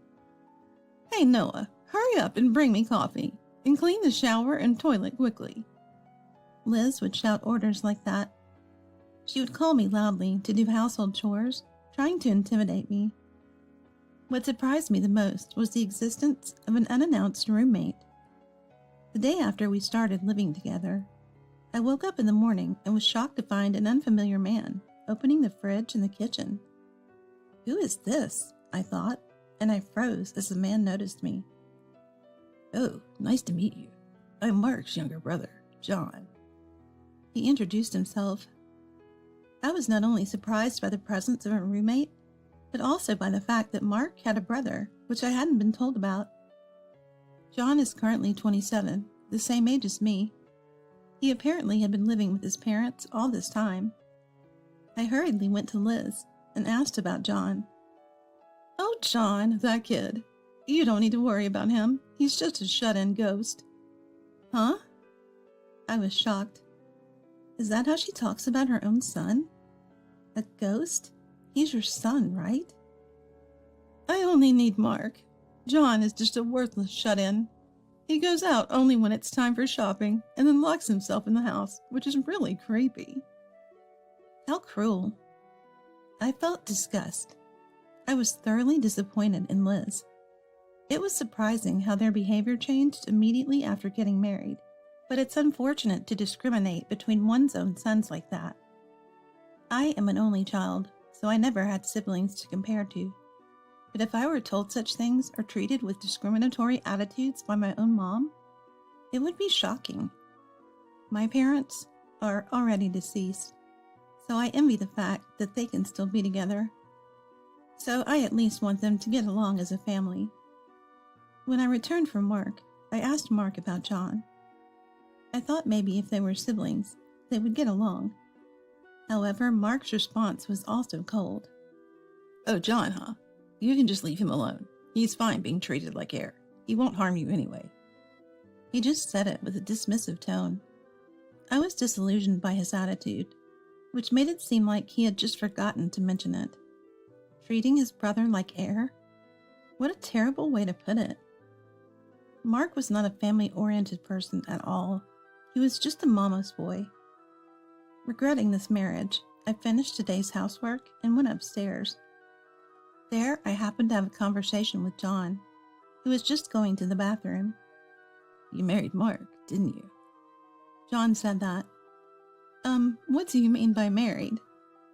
Oh, I'm sorry. It's nothing, but I won't say anything bad, so it's better to leave soon. Huh? Even if you end up with a divorce, you should get divorced. I was a bit annoyed by such a sudden statement. Certainly I was surprised by Mark and Liz's abrupt changes, but I liked Mark, and that's why I got married. It's unimaginable that someone would suggest ending a marriage after just one day. It's none of your business. We'll manage just fine. Being competitive, I unintentionally said such things. John replied, I'm sorry for being rude. I apologize for making such an extreme statement. He apologized politely. Until a while ago, I thought he was an extremely unreasonable person, and I might have understood a little why Mark and Liz found John unpleasant.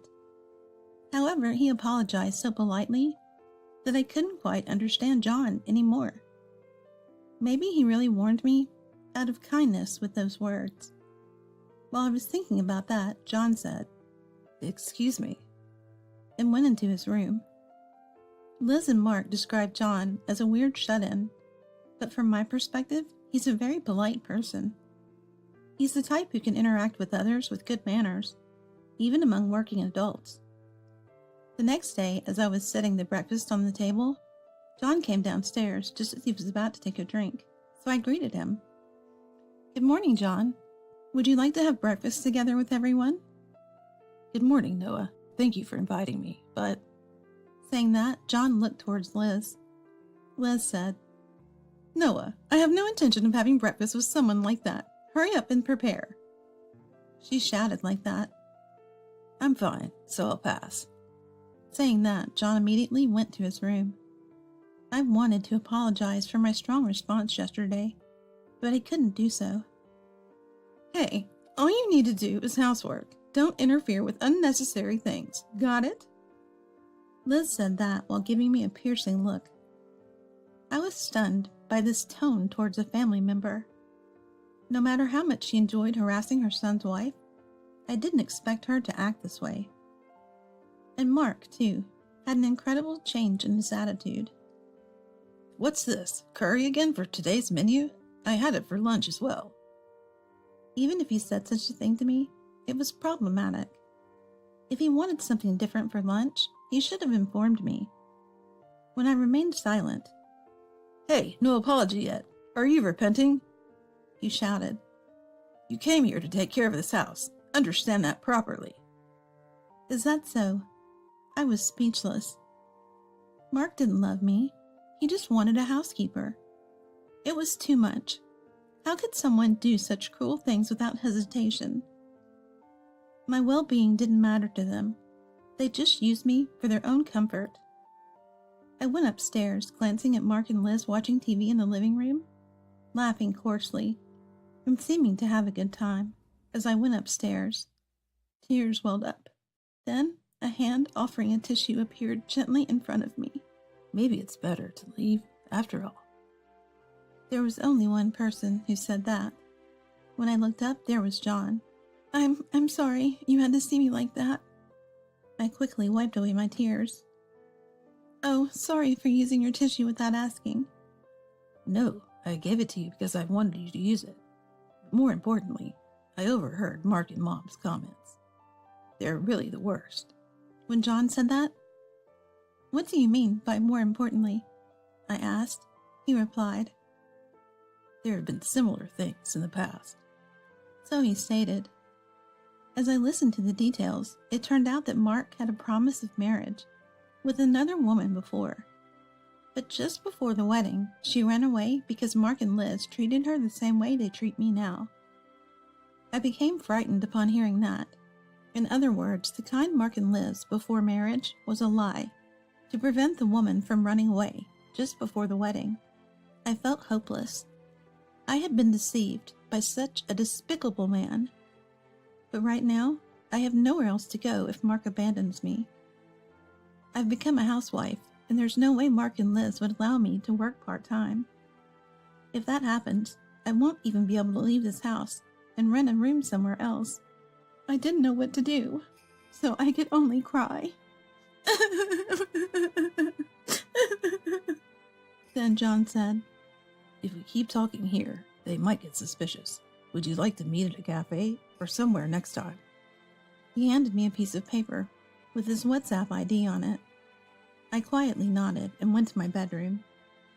I must escape from this house, no matter what. My survival has just begun like this. I'll be running some errands at the municipal office today, and then stopping by the supermarket on my way back. I told Liz before leaving the house. Liz replied, "If you neglect the housework, I won't forgive you." But then she realized that everything had been meticulously prepared in advance. "If dinner is delayed, I won't accept it." Her words got stuck as she said. I let her words slide and met John at the cafe as planned. I talked to him about how I no longer had a family to rely on. I'd canceled the room I was renting and quit my job, so I had to start over from scratch. It's certainly tough to leave that house in your current situation. The biggest obstacle must be finding a job. Yes, I'm pretty much at the beck and call of Mom and Mark, from early morning to late at night. John pondered for a moment and asked, "Noah, can you paint?" "What?" "Paint." Oh, when I said what, it was a reaction of surprise. "I see. So, can you?" "Well, yes. I actually graduated from an art-related university." "Really?" "Yeah. What about it?" "That's perfect. Actually, I have a friend who's a manga artist and is looking for an assistant. Remote work is okay?" "Is that so?" "Oh, but I don't have a computer right now." "Don't worry. I'll lend you one of my spare computers." "Thank you so much." I wondered why he had spare computers. John, what kind of work do you do?" "You're so kind. You don't ask if I'm a shut-in, unemployed person, do you?" "Well, I mean, you use such polite language and have good grooming. I don't think of you that way. So, are you doing some remote work?" "Yes, I'm actually an engineer." "An engineer?" "I used to be a salaried worker, but now I'm running my own company." "Oh, really? I never expected John to be a business owner." "Yes, I take freelance orders, so it's easier to have a company. There are a few other employees, mainly web designers, who work remotely. Since there are only a few employees, we manage everything remotely." That's why he's always at home, I thought. But Liz and Mark are calling you a shut-in. Aren't you telling them the truth? "I don't think there's any benefit in telling those two." "True. But if you're running a business like that, you could just leave that house, right? Why don't you move out?" It was there that I first learned about John's intentions. "But my situation is not important right now. We should introduce you to the manga artist first," John said, and immediately made a phone call. In no time, a remote interview was scheduled for me with the manga artist. Since Liz always had tea time with the ladies from her classes after Wednesday lessons, we arranged the remote interview during that time. I left a good impression during the interview and was successfully hired. Moreover, to accommodate my situation, they said they would send the hiring paperwork to me, but addressed to John, ensuring confidentiality. Now I had job security. The next step was finding a place to live. "If you'd like, I have a friend who works as a real estate agent. She can offer you a place at a discounted rate." John offered. Who was this person? Their qualifications seemed too good to be true. The property search went smoothly, and I found a room that matched my requirements, as everything started falling into place. One day, I got into an argument with Mark. "Hey, make dinner." I was awakened by Mark while I was sleeping in the bedroom. It seemed like he had been drinking and was a bit tipsy. "Make dinner? It's not even midnight now, and besides, you said you didn't need dinner, because you had a drinking party today, right?" "Shut up. You're such a useless wife for not waking up and greeting your husband who just came home. And you don't even cook. You're completely worthless." His words triggered my anger. "What is that supposed to mean? Do you have any idea how hard I've been working for you and Liz? Why do you act so superior?" "That's because you're a wife. Wives should respect their husbands. And your job is housework." It's natural for someone who can't do housework to be criticized. A wife who can't do housework is nothing but trash. As Mark said that, the door opened and Liz burst into laughter. Indeed, you're just trash. John is trash too. This place is like a garbage dump. Liz said, and Mark laughed while saying, That's right. The trash in this house needs to be taken out. What do you mean? When I asked, Mark opened a drawer. I mean this, he said. It was a divorce application. You're hopeless. I'll find a wife who can take your place, so we're getting a divorce. Get out of this house quickly. You're despicable. Treating a prospective wife like a slave? When you're marrying someone, that's about right. Someone who can replace a housekeeper is the best. Are you sure that's all you're going to say? You might regret it later, when things get tough. What are you talking about? You're a jobless housewife with no parents to rely on. Threatening me? I'm not scared of you. After Mark said that and laughed, Liz also laughed mockingly. That's true. Trash is just trash, so you can't do anything. Is that so? I understand Liz and your feelings now. I'll leave this house. I signed the divorce application. I'll file this for you. I put the divorce application in my bag and started packing my things. Liz and Mark watched with malicious smiles. Now you're homeless. I wonder what you'll do next. Well, it's none of our concern anymore. Do your best, homeless lady. That's right. It's a perfect opportunity for John to leave as well. Indeed.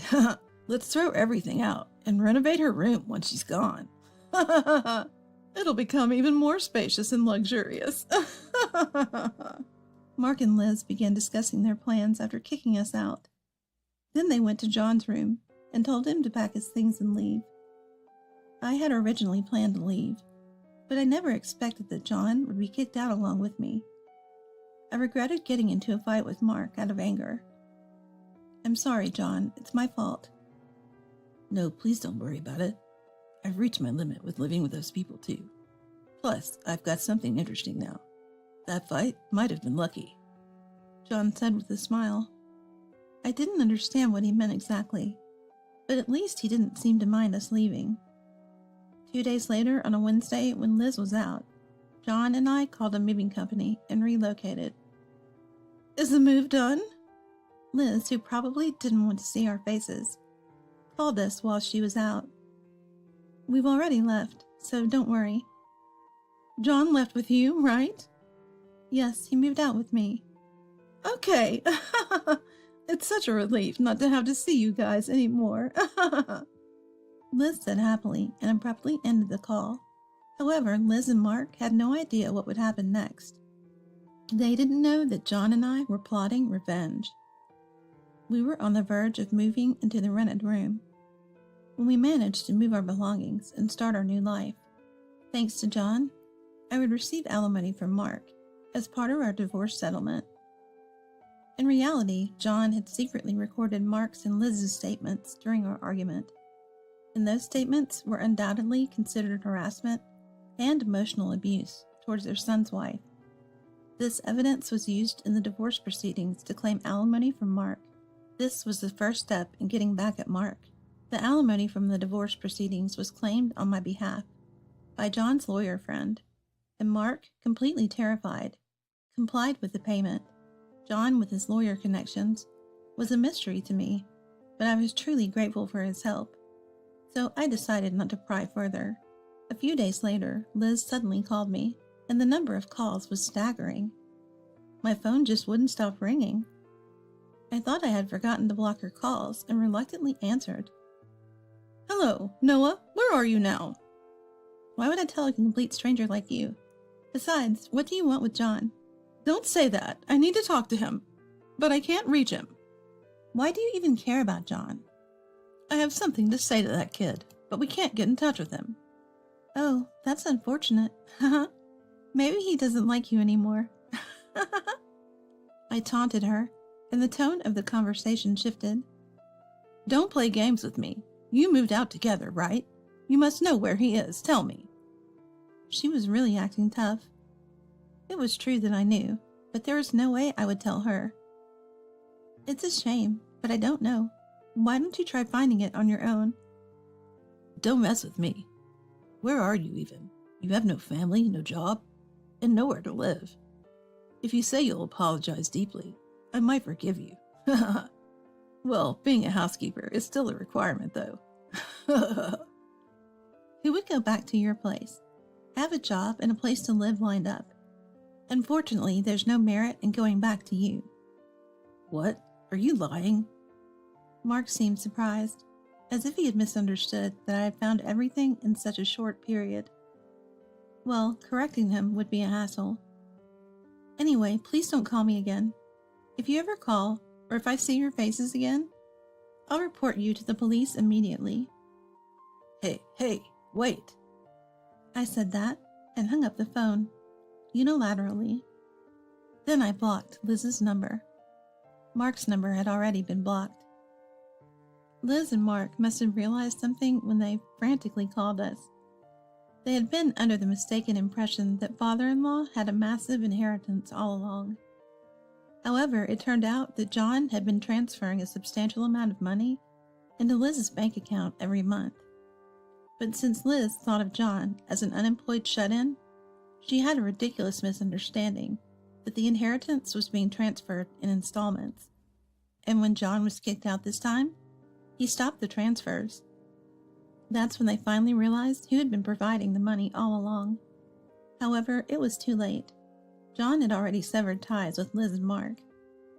Mark didn't have the money to pay me alimony in the divorce proceedings.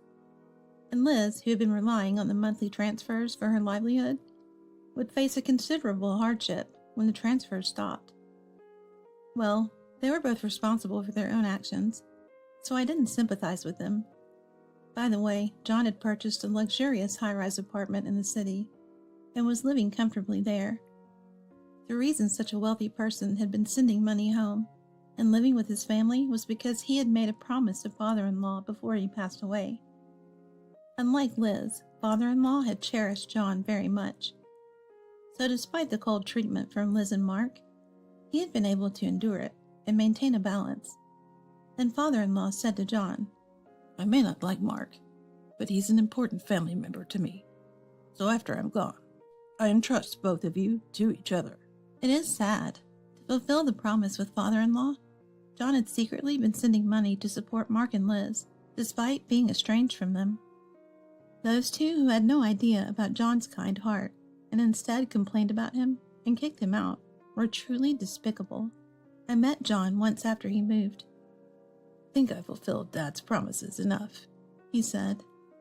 I thought the same, and I wanted him to live his own life from now on. I had been deceived by an awful man, but I was saved by John. I would continue to cherish John as my benefactor and wish for his happiness. 1 year later, would you marry me if you wish for my happiness? He proposed to me, but that's another story.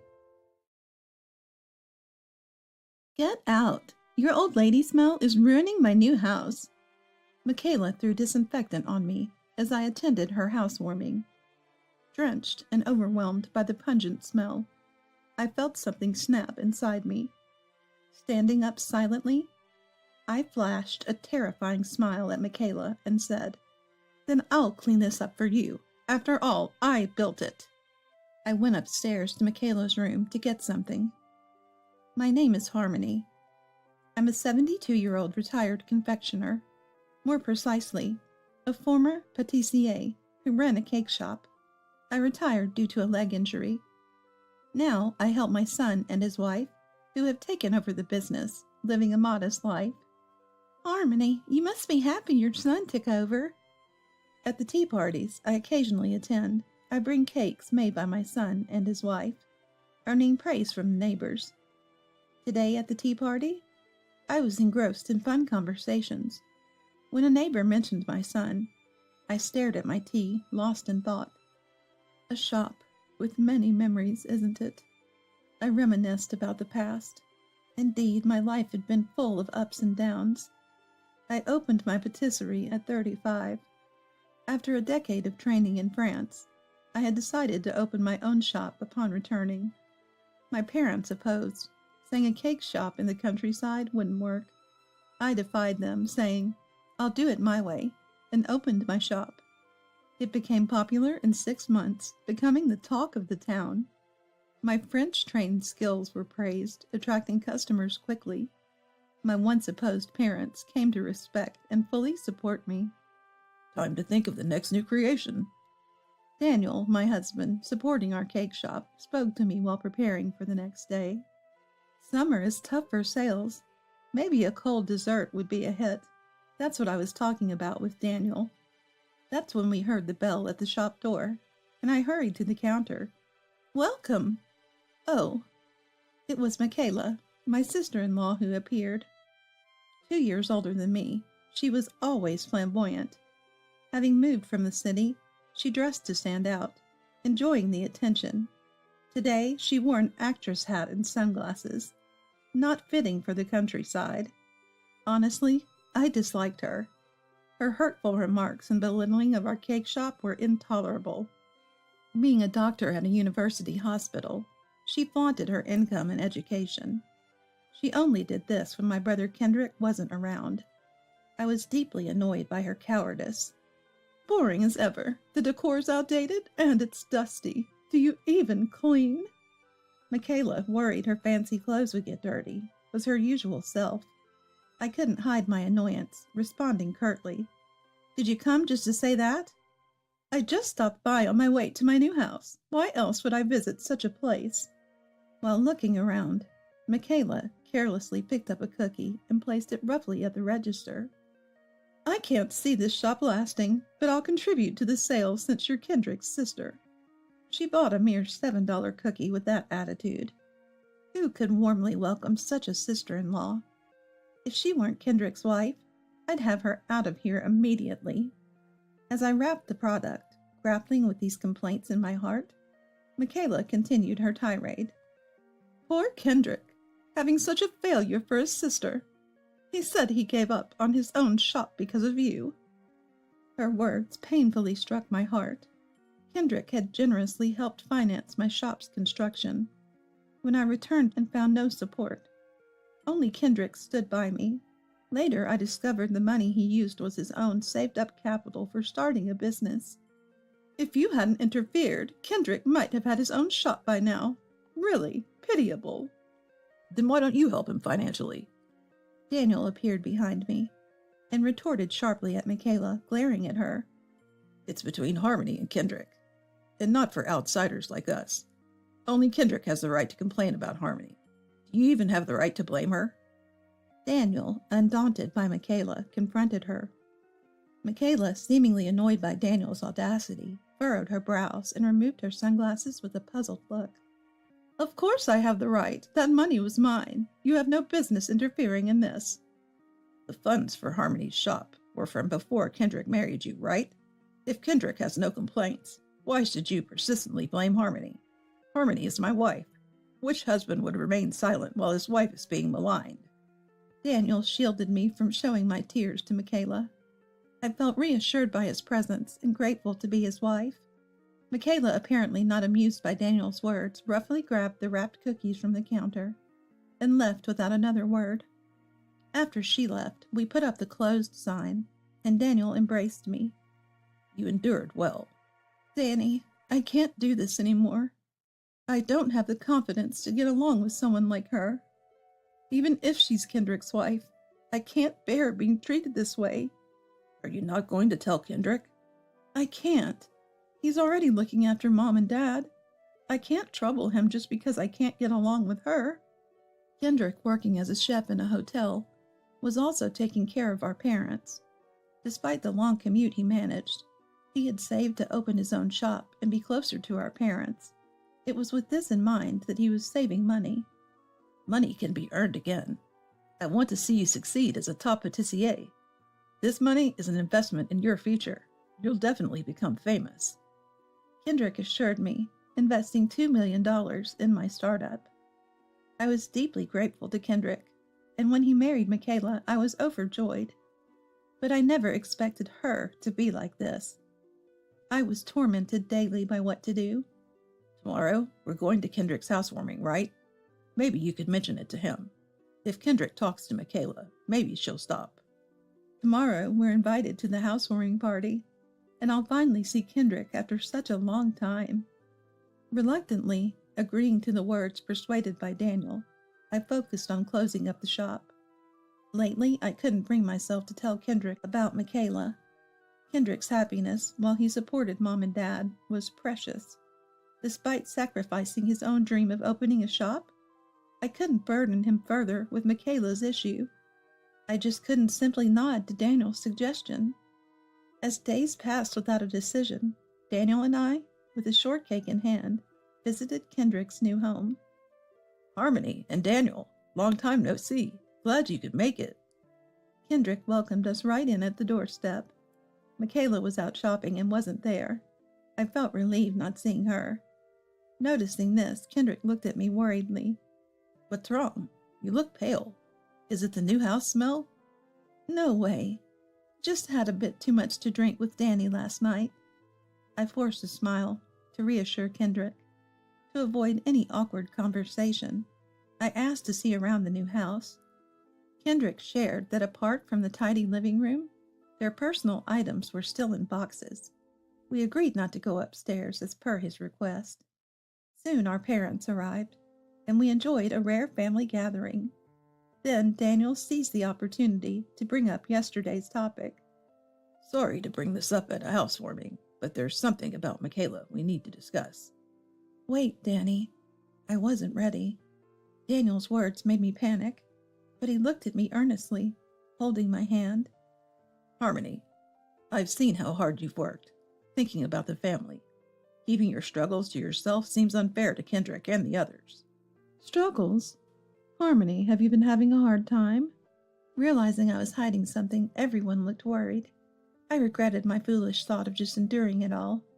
Actually, I've been harassed by Michaela for a long time. What? Everyone was shocked, especially Kendrick. It would be so. Understandably, knowing his wife was bullying his sister-in-law is shocking. Unable to speak, Daniel explained the situation for me. Silence followed. Only heavy air flowed there. I wondered if I should have kept quiet. That's when Kendrick, as if having made a decision, spoke to Mom. Mom, I've made up my mind. That's right. No need to hold back any more. Huh? Daniel and I exchanged looks at the unexpected response. Dad explained the situation, leaving us speechless. Just as we were about to ask more. I'm back. It's so hot outside. Is Kendrick not here? Michaela returns home at the worst possible time. The family spirits dampen, as if sensing the charged air of her untimely arrival. I'm off then. With those words, Kendrick disappears towards the entrance, and Daniel suggests we store the cake he brought in the fridge for now. As Mom and I move to do so, we reach for the fridge door. Hey, don't you touch our stuff! Shouted at by Michaela, who just entered the living room. Mom and I jump in surprise. I'll take care of the house. Just stay put. It's fine. Michaela, recalling Kendrick is around, snatches the cake from me with a creepy, pleasant smile. Her words seem softened, but there's an underlying sharpness, especially as she roughly takes the cake. Mom, witnessing this, is speechless. Unable to react, she's shocked by such treatment in front of her. Feeling hurt, I urge Mom to join me on the living room sofa. Sitting next to Daniel, I tried to hold back tears. Thank you all for coming to our housewarming today. If you have gifts, I'll gladly accept them. Michaela takes over as if she's the host. Her greedy words irritate both Daniel and me. Our parents, watching her closely, reluctantly present their gift to Michaela. I, not keen but following suit, hand over my gift, which Michaela snatches. What a boring gift. Typical. Michaela mutters just loud enough for me to hear. Shocked at her audacity to complain despite receiving a gift, I feel my patience turning into anger. Then Michaela takes out a bottle of disinfectant from a supermarket bag. Well then, let's wrap this up, she says, splashing the disinfectant on me. Drenched, I'm stunned, and my family cries out in alarm. So I guess it's the height of the party. Just as she said that, Michaela turned towards me and splashed the disinfectant on me. I was drenched in disinfectant, completely soaked. Shocked by the sudden turn of events, I was speechless, and my family around me gasped. Hey, Michaela, what are you doing? Mom, more than anyone else, raised her voice and stood in front of Michaela to protect me, and everyone glared at Michaela. Michaela sneered at this and threw her final words at me. The smell of an older lady will dirty my new house. Get out. At that moment, something inside me snapped.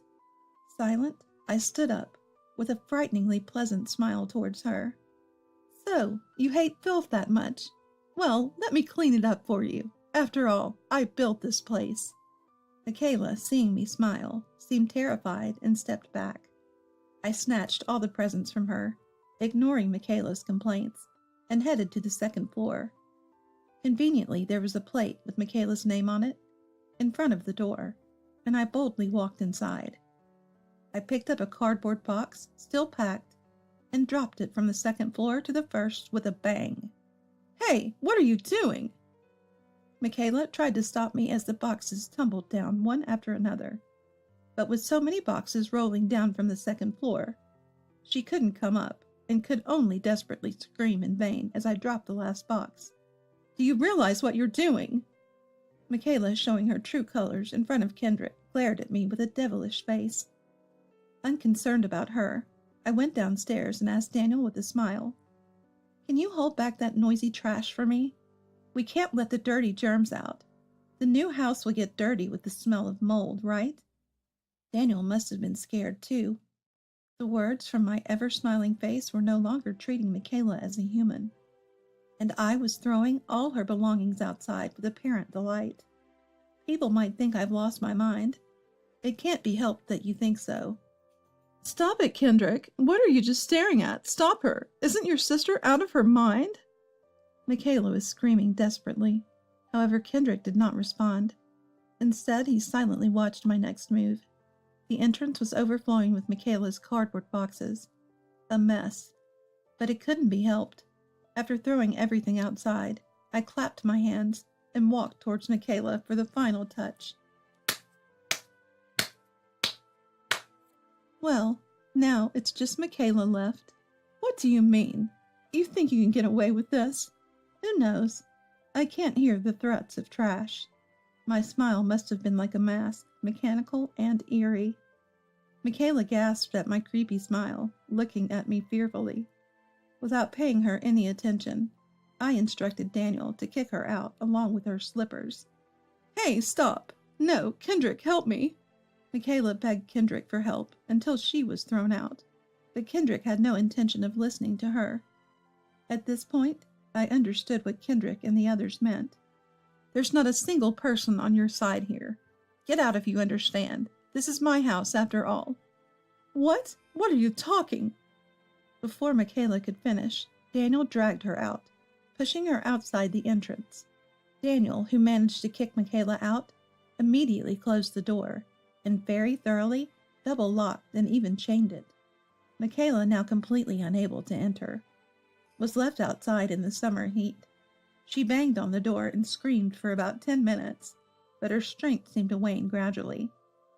To make matters worse, neighbors came by and started whispering about her shabby appearance. Mommy, look! That lady is outside in her slippers. Hey, don't do that. Don't point.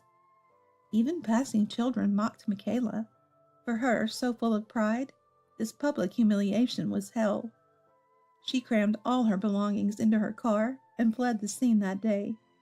Seeing this, I regained my composure and hastily turned to Kendrick. What should we do, Kendrick? I'm sorry, that was... It's okay. I know the situation. Besides, we should be the ones apologizing. Kendrick suggested going back to the living room, and Mom had prepared tea and cake. I borrowed clothes from Kendrick and quickly changed to avoid catching a cold. After changing, I sat on the living room sofa, and Kendrick explained why he had been silent all this time. That woman, she was actually harassing Mom in the same way. What? Shocked by this sudden revelation, Daniel and I looked at Mom in surprise. It all happened when I wasn't around. Mom told me yesterday. She was constantly harassed and mocked by her. Even made fun of you. It was really terrible. Michaela had been bad-mouthing me every time we met, suggesting that my poor upbringing was due to Mom's bad parenting, and if the parents had more money, Kendrick wouldn't have had to struggle. That's what I confessed to Kendrick yesterday. Then he said that since you built the house, we should explain the situation to you and your family before deciding what to do next. And that's what led to today. Michaela, who even tormented Mom, could never be forgiven. Trembling with anger, I clenched my fists so tightly that my nails dug into my palms. Seeing this, Daniel gently placed his hand over mine. Harmony, I know how much you care about family. Maybe you don't have to endure this anymore. Danny. After hearing all this, I definitely can't go on with her either. Resolved by Kendrick's determination, I also steeled myself to teach that woman a lesson. We pledged to act, and did so immediately. The next day, my phone was flooded with a storm of calls from Michaela. Kendrick, Daniel, and I decided to meet her alone. What do you mean by this? Kicking me out of the house? You won't get away with what you did. We agreed to meet at my office, and as soon as she entered, her shrill voice echoed.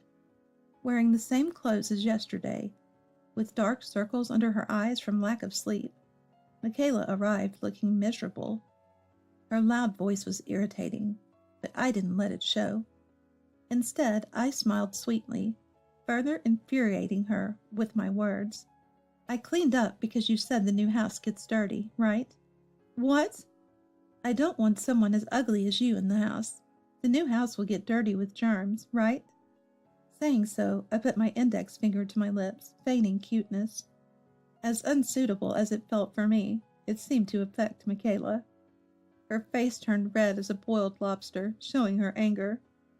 Who's ugly? I'm far more beautiful than a third-rate woman like you.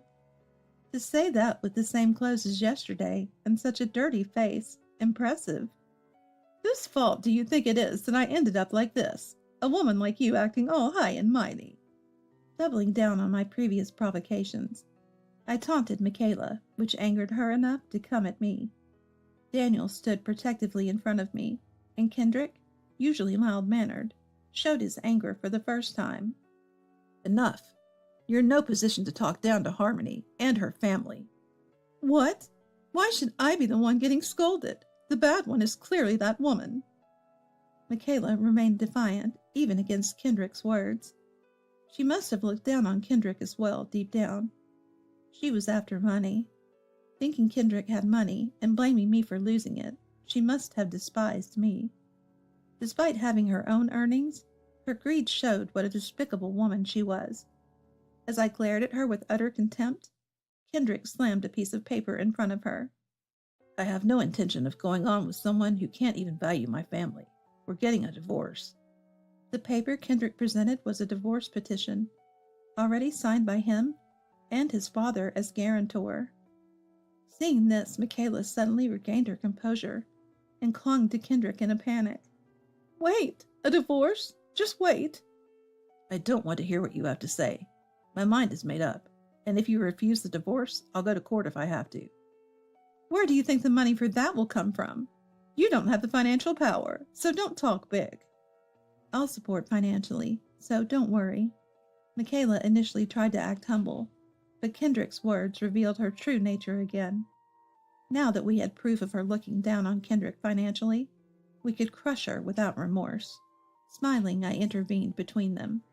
I noticed that Michaela seemed to be trying to explain what she's talking about, so I say something more. Didn't you know? Besides this store, I have several others. I have enough financial power to fight you. Michaela gasped in surprise at my words. Previously, a TV show had featured one of my regular customers praising my shop. The reporter raved about its beauty and deliciousness, leading to its popularity. Requests for more stores came flooding in, and now I have a nationwide chain. Kendrick was the only one who supported the opening of my shop. As a thank you, I gifted him that house. I had also heard about your planning to open a clinic nearby, and thought you'd need money. Michaela's face turned pale upon hearing the whole situation. She must have realized she had picked a fight with the wrong person. She was speechless. Since I still hold the property rights, I am the owner of that house. I can sue you for trespassing. What will you do? Will you fight? With a smile, I cornered Michaela, who seemingly gave in and began to profusely apologize. Even though Michaela continued to apologize, our family had no intention of forgiving her, and we kicked her out of the store. Kendrick and Michaela eventually went to court for a divorce. Given everything that had happened, our lawyer assured us that the divorce would be granted. Our family savored this joy. During the time she was kicked out, Michaela's face became well known in the neighborhood, and no one was sympathetic towards her. Her clinic had no patients and closed within 3 months. She shamefully fled to the city. Thus our family found peace. I continued managing my shops, and Kendrick finally opened his own. Kendrick, Dad, and Mom started living in the new house, which we remodeled for accessibility. Harmony, what happened? You suddenly went quiet. I was reminiscing during a tea party with everyone. Snapped back to reality by a neighbor, I responded. Sorry, it's nothing. I'm just really grateful to those kids. Thanks to them, I'm now enjoying a peaceful retirement with my husband. As we enjoyed the cake, I reflected on how these nearly 40 years were the stepping stones to my current happiness. A family without blood ties isn't a real family. Mom, how could you say that? Apologize. Talking back to your mom. Mindy, you've corrupted Martin. Break up with him now. Just married, I was troubled by my mother-in-law. Not only did she dislike me, but she also despised my relationship with my non-biological mom, always saying hurtful things. My name is Mindy, 28 years old. I married Martin, who is 2 years older, 6 months ago. We lived separately from our in-laws and aimed to buy our own home, both of us working and sharing household chores. Martin is helpful around the house and very kind, even cooking when I'm busy with work. I felt happy with our peaceful life together. My family situation is a bit complex. I have no blood relation with my mom. In other words, she's my stepmother. My parents divorced when I was 6, and my biological mother left. I have no fond memories of my biological mother.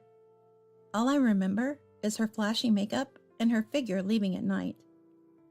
On nights she was home, she would argue with Dad, angrily throwing and breaking things, and those hateful eyes when she looked at me.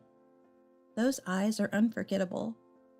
That was my memory of my biological mother. Dad was busy with work, but tried to spend time with me, with the help of his sister, my Aunt Serena. But the absence of my biological mother weighed heavily on my young mind, and I often had nightmares and cried at night. I felt lonely without a mother, but with the help of Dad, Serena, and a counselor, I gradually regained my brightness and made friends in elementary school. About 2 years later, Dad remarried. Florence, a modestly dressed woman of 35 like Dad at the time, had a smile that lit up the room. "Nice to meet you," she said with a smile that seemed to instantly brighten the room. I still remember that radiant smile vividly to this day. Dad and Florence met me through an acquaintance. Serena, worried about Dad taking care of me while dealing with his wife's betrayal, arranged a dinner party. Dad was initially reluctant but agreed to meet, out of gratitude and Serena's persistence. Florence was also hesitant about the sudden introduction, especially with a man who had a child. However, Florence and Dad felt an instant connection and were drawn to each other as they spent more time together. Considering Dad's remarriage, Florence's first marriage, and my trauma from my biological mother, they took their time before deciding to marry. Even though they took their time, I couldn't immediately accept Florence as a mom, and there were months of confusion. But there were no worries like you see on TV about stepmothers mistreating stepchildren. Surprisingly, Florence fit right in with Dad's relatives, and Dad smiled more often. The meals were always delicious and warm. Above all, she was kind to me. Gradually, my heart warmed up, and at some point, I can't quite recall, I naturally started calling her Mom. Though occasionally people would look at us differently, knowing she was my stepmother, Mom's cheerful and vibrant personality, along with her active participation in school and community events, eventually silenced any whispers. Our family was truly happy. I then graduated high school, went to college, and successfully landed a job. In my 4th year of working, I met my future husband, Martin. A year ago, after dating for about 4 years, Martin proposed to me. I had told Martin about Mom and my biological mother when we started considering marriage. So when he seriously considered marrying me, I was overjoyed and accepted without hesitation. When we went to a family meeting, my future father-in-law warmly welcomed me. However, my future mother-in-law was different. Upon hearing about my family background, she sighed deeply and said, "Your parents are divorced, huh? And remarried while you were still young?" Hey, cut it out. Father-in-law tried to stop her, but mother-in-law continued. "I mean, growing up in such an environment. In our family line, divorced and remarried couples are..." I wanted to respond, but I was intimidated by mother-in-law's domineering tone and attitude. I could only hang my head in silence. Martin held my hand and said calmly, "Mom, don't be rude. I'm marrying Mindy." After a brief pause, mother-in-law coldly said, "Well, think it over," ending the conversation for the day. Martin, who had been bothered by mother-in-law's interference since childhood, said he had anticipated her attitude when introducing me. "I will bring my son's marriage partner," mother-in-law had declared. Ignoring mother-in-law's bluster, Martin chose me. While I was worried about mother-in-law, I loved Martin, and hoping she would understand one day, I decided to get married.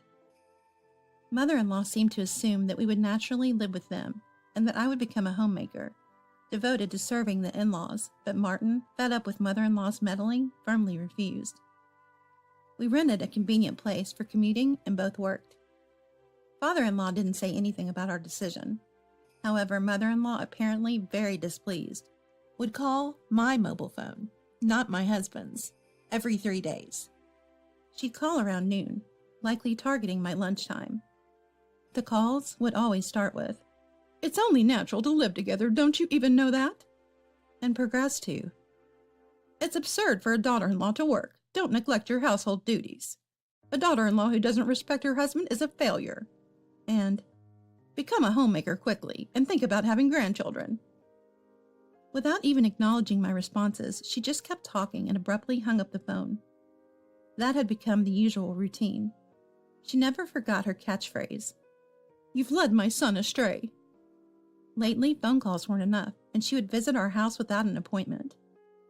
On my days off during the week, she'd wake me up early with the doorbell, and in addition to her usual nagging, she would check every corner of our house and complain about the housework. Since childhood, I have been unable to express my emotions well, and tend to shrink and become frightened in front of assertive people, becoming quieter the more I am spoken to.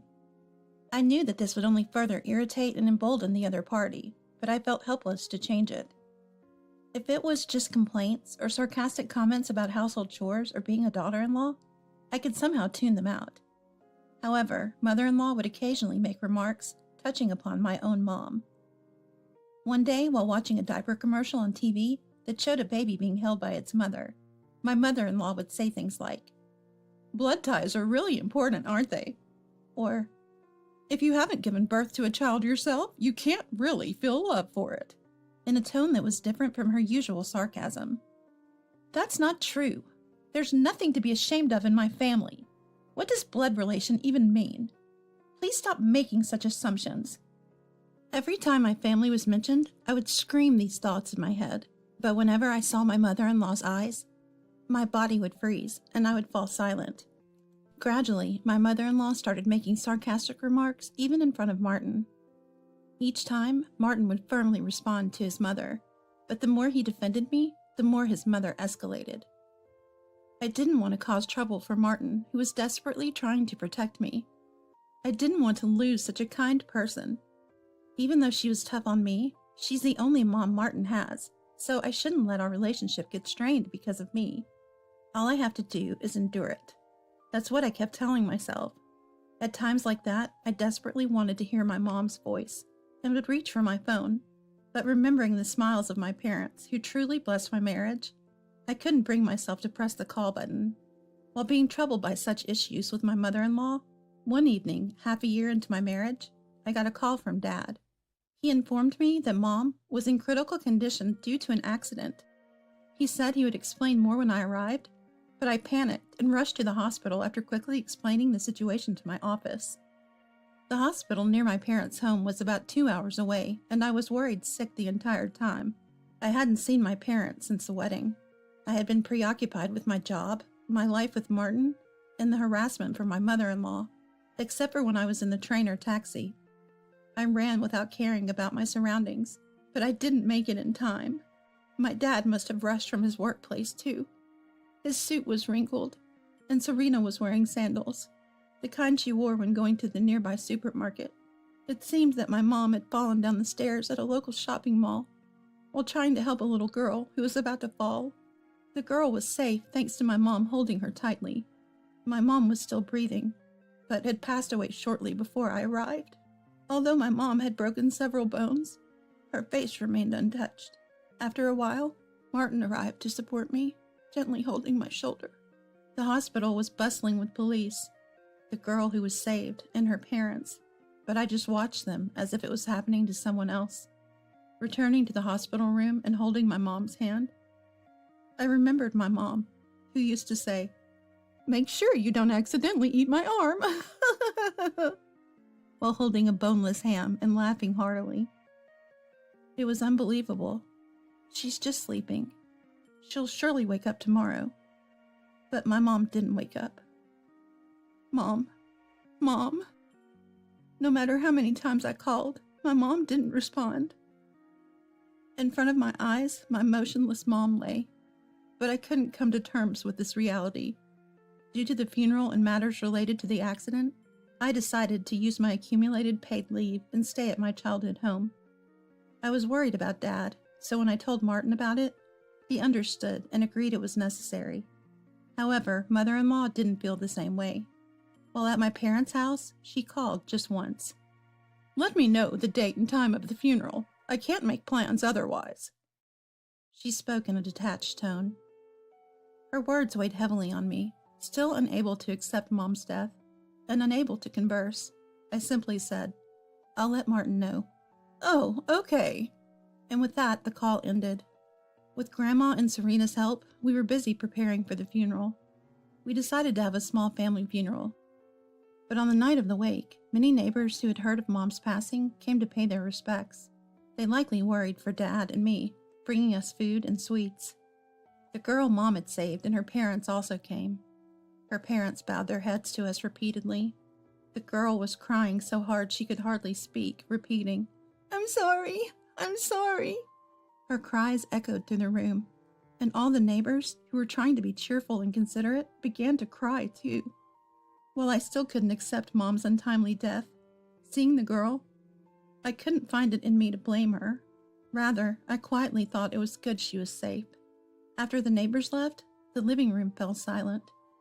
I sat blankly beside my sleeping Mom, when Serena sat next to me, took my hand, and began to speak. "Florence couldn't have children." Caught off guard, I turned to Serena. She continued, "It seems it was due to her constitution. She was once left by her fiancé because of it, and had given up on marriage. She laughed it off, saying she loved her job, but I think it was hard for her.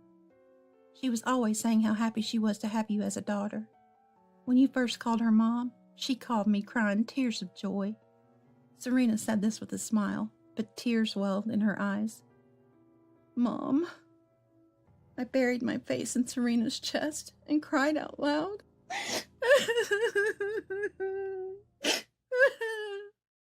The next morning, Martin, father-in-law, and mother-in-law arrived at my childhood home.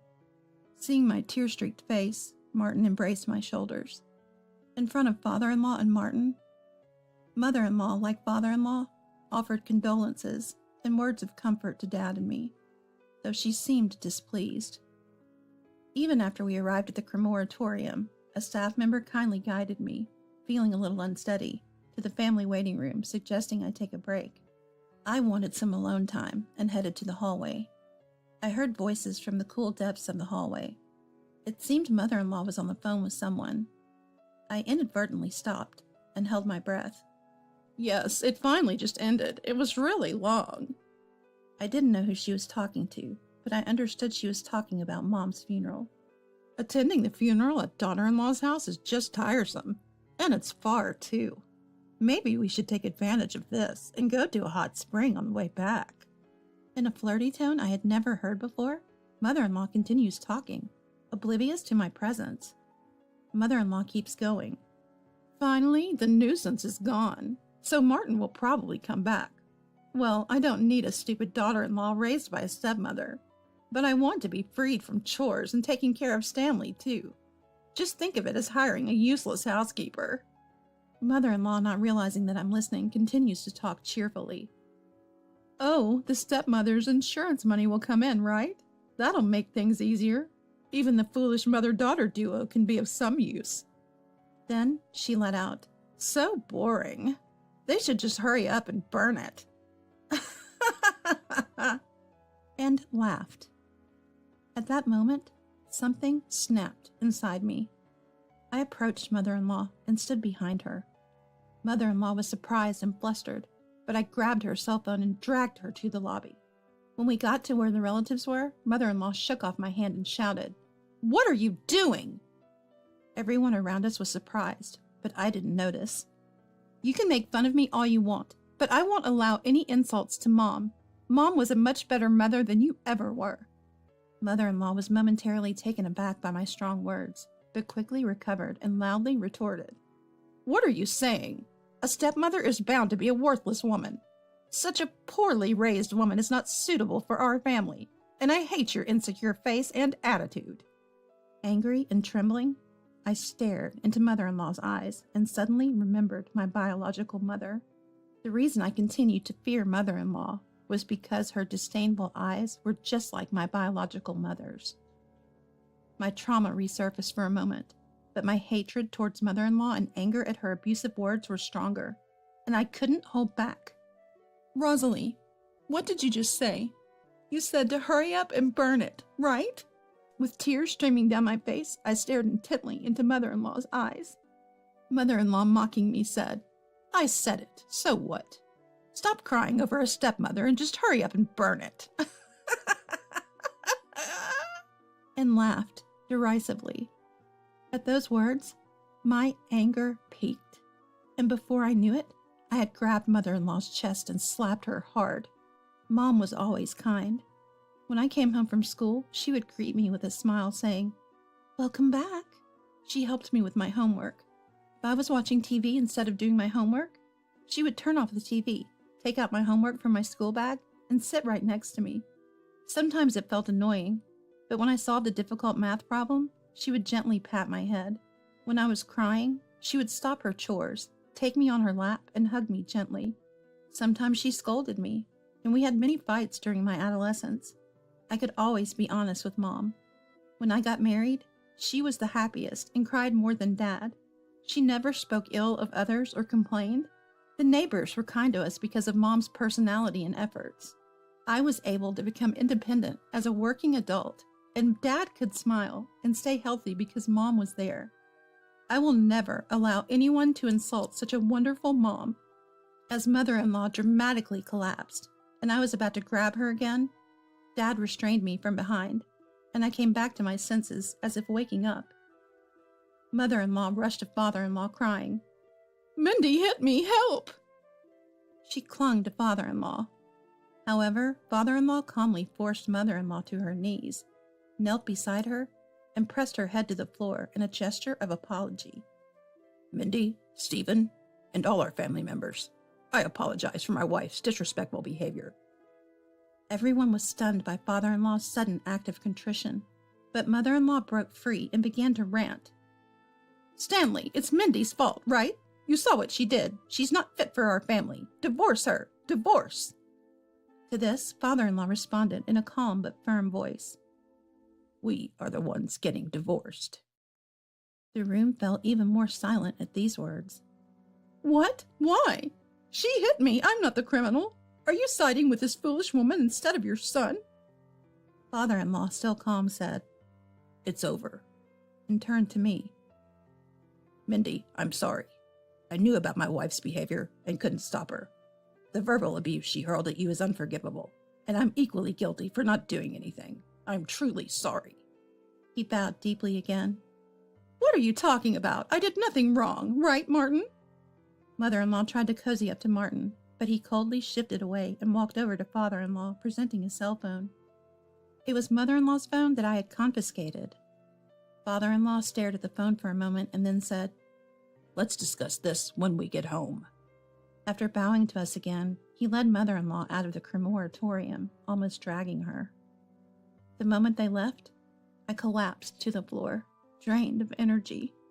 I was about to apologize for slapping Martin's mom in front of everyone, even after the horrible things she said, when Martin embraced me first, saying, "I'm sorry for not protecting you until now." And with that, he gave me a hug.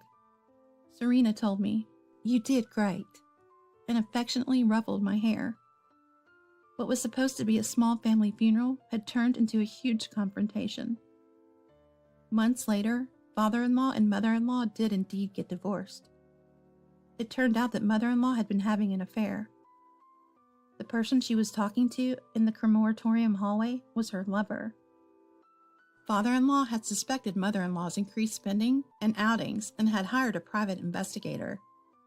He had consulted Martin secretly, who was still skeptical and wanted to believe in mother-in-law. But that day, when he saw the screen of the cell phone I had taken from mother-in-law, he realized father-in-law was right. He quickly arranged a lawyer, presented the evidence to mother-in-law, and announced the divorce. Mother-in-law opposed vehemently and tearfully apologized to father-in-law, but father-in-law said, "I won't demand alimony from you, a homemaker. Consider it a severance payment. If you don't like it, sue me for compensation." Reluctantly, mother-in-law agreed to the divorce. Father-in-law didn't demand any compensation, but it turns out the affair partner also had a spouse, who apparently did insist on being compensated. Mother-in-law, who never worked, has no means to pay. She has no choice but to take up part-time jobs and pay back little by little. She brought it upon herself. Mother-in-law called Martin several times, asking him to mediate a reconciliation, but Martin firmly refused. I received a call saying, "It's all your fault. I lost everything. You're a devil. You embarrassed me in front of everyone. I'll sue you. If you don't want that, pay me compensation." The old me would have just cowered in silence, but not anymore. "I'm recording this conversation. Is it okay if I report this extortion to the police?" I said, and she hung up. After that, I received no more calls. Truthfully, I wasn't recording anything. After the phone harassment stopped, she attacked our house once. After incessantly ringing the doorbell, she prostrated herself at the front door for a long time. "I'm sorry. Martin is misunderstanding. Apologize to Stanley for me," she shouted through the intercom. "If I have to, I'll call the police," I warned. Dejected, she left. Although it wasn't the sole reason, we moved right after mother-in-law's attack. Martin was transferred, so I quit my job to go with him. We changed our phone numbers at the same time. Of course, we haven't told mother-in-law our new address or phone number. We've told father-in-law and dad, and we're discussing having a meal at our new place once we're settled. According to the neighbors we were close to before moving, mother-in-law was seen lingering in front of our empty apartment and was reported by the next-door neighbor and taken away by the police. We have no idea what happened to mother-in-law after that. I was worried about Dad, but he said, "If I stay depressed, I'll be laughed at by Florence. Thanks to Florence, our family was happy. I have to carry on Florence's strength to repay her," and sent us off with a smile. I feel the same way. I can't stay scared and sad forever. I can't waste the love Mom gave me and Dad, supporting us even in hard times. I was raised by such a wonderful mom. From the bottom of my heart, I want to protect the ones I love with a bright smile, just like Mom did for me. The rich husband and a mansion are mine. I'll introduce you to my ex-boyfriend as a thank you. Amelia leaned in close to me and whispered in my ear. Riches and mansions don't suit plain Olivia. Just get out. I had been holding my breath without realizing, causing my chest to feel tight. Breathing heavily through my shoulders. Get out? My breathing was so erratic I couldn't speak properly. Amelia laughed heartily at this. Oh no, Olivia, don't cry. Sorry, Olivia. But I decided to live my life with Amelia. Facing the possibility of a hyperventilation attack, Matthew ruthlessly presented me with the divorce papers. I was betrayed by both my husband and my sister. Receiving them made the pain worse, and I crouched down, clutching my stomach. I could acutely feel Amelia and Matthew's stares. I couldn't hold it in any longer. Lifting my face, which had been downcast, I unleashed the laughter I had been suppressing in a huge explosion. There's no way I was going to cry. The ones who'll be crying and screaming from now on are Amelia and Matthew. I am Olivia, a housewife in her 40s. I recently got married for the second time. My husband's name is Matthew. He's a man 2 years my senior. He was a tenant in the apartment I own.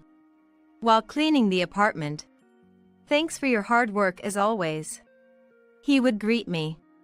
Gradually, we started exchanging small talk and it developed into a relationship. I thought you were just a part-time cleaning lady. I'm also in my 40s. It's not surprising he thought that, given my lack of fashion sense and simply tying my black hair back. I was really surprised when I found out you were the landlord. Matthew, while working, was mostly engaged in his hobby of investing, and before he knew it, he had missed his chance to marry. I also had a bit of a hobby in investing, and we hit it off.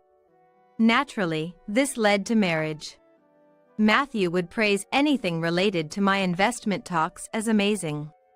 Not only that, but when I made simple dishes, he would be delighted and say they were delicious, and when I massaged his shoulders, he seemed to melt with joy.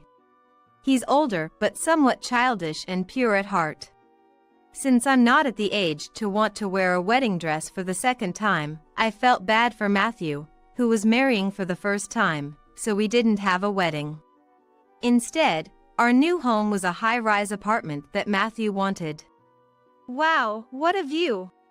Even though this high-rise is actually on the 5th floor. Matthew looked over the city with sparkling eyes. It's luxurious for just the two of us, isn't it? How many times bigger is it than the apartment I was living in? I had never imagined that Matthew's honest character, who was so excited at the time, would change to the exact opposite. The trigger was inviting Matthew's colleague to our home. Wow, amazing. His colleague, Smith, stood frozen in the middle of the room, his mouth agape. This is Matthew's place? It's like a hotel. I've never stayed in such a fancy hotel. Surprised? It's really something, isn't it? Urged by a proud Matthew, Smith hesitantly took a seat on the leather sofa. This was given to me by my wife to bring. Handed cookies by Smith. Matthew showed a troubled smile. Thanks. These are the cookies that sell for about $10 at the supermarket service counter, right? There was no need for him to say it in such a snide manner. Smith shrank back, feeling uncomfortable. Thank you for the cookies. I really love them. I tried to change the atmosphere of the place and offered Smith a cup of coffee with a bright smile. Thank you. Smith took a sip of the coffee, looking relieved. All this time you wouldn't even go out for drinks, and your lunch was either instant ramen or sandwiches with discount stickers. You wouldn't even buy a drink from a vending machine. You really never spent money, did you? So I couldn't believe it when you suddenly got a high-rise apartment right after getting married. You're amazing, man. Well, yeah. Matthew raised his chin and puffed out his chest. Who were those guys calling me a loser who couldn't get married? There's no one at the company making fun of me now, right? My bad. Your wife is lucky. Matthew and Smith were impressed.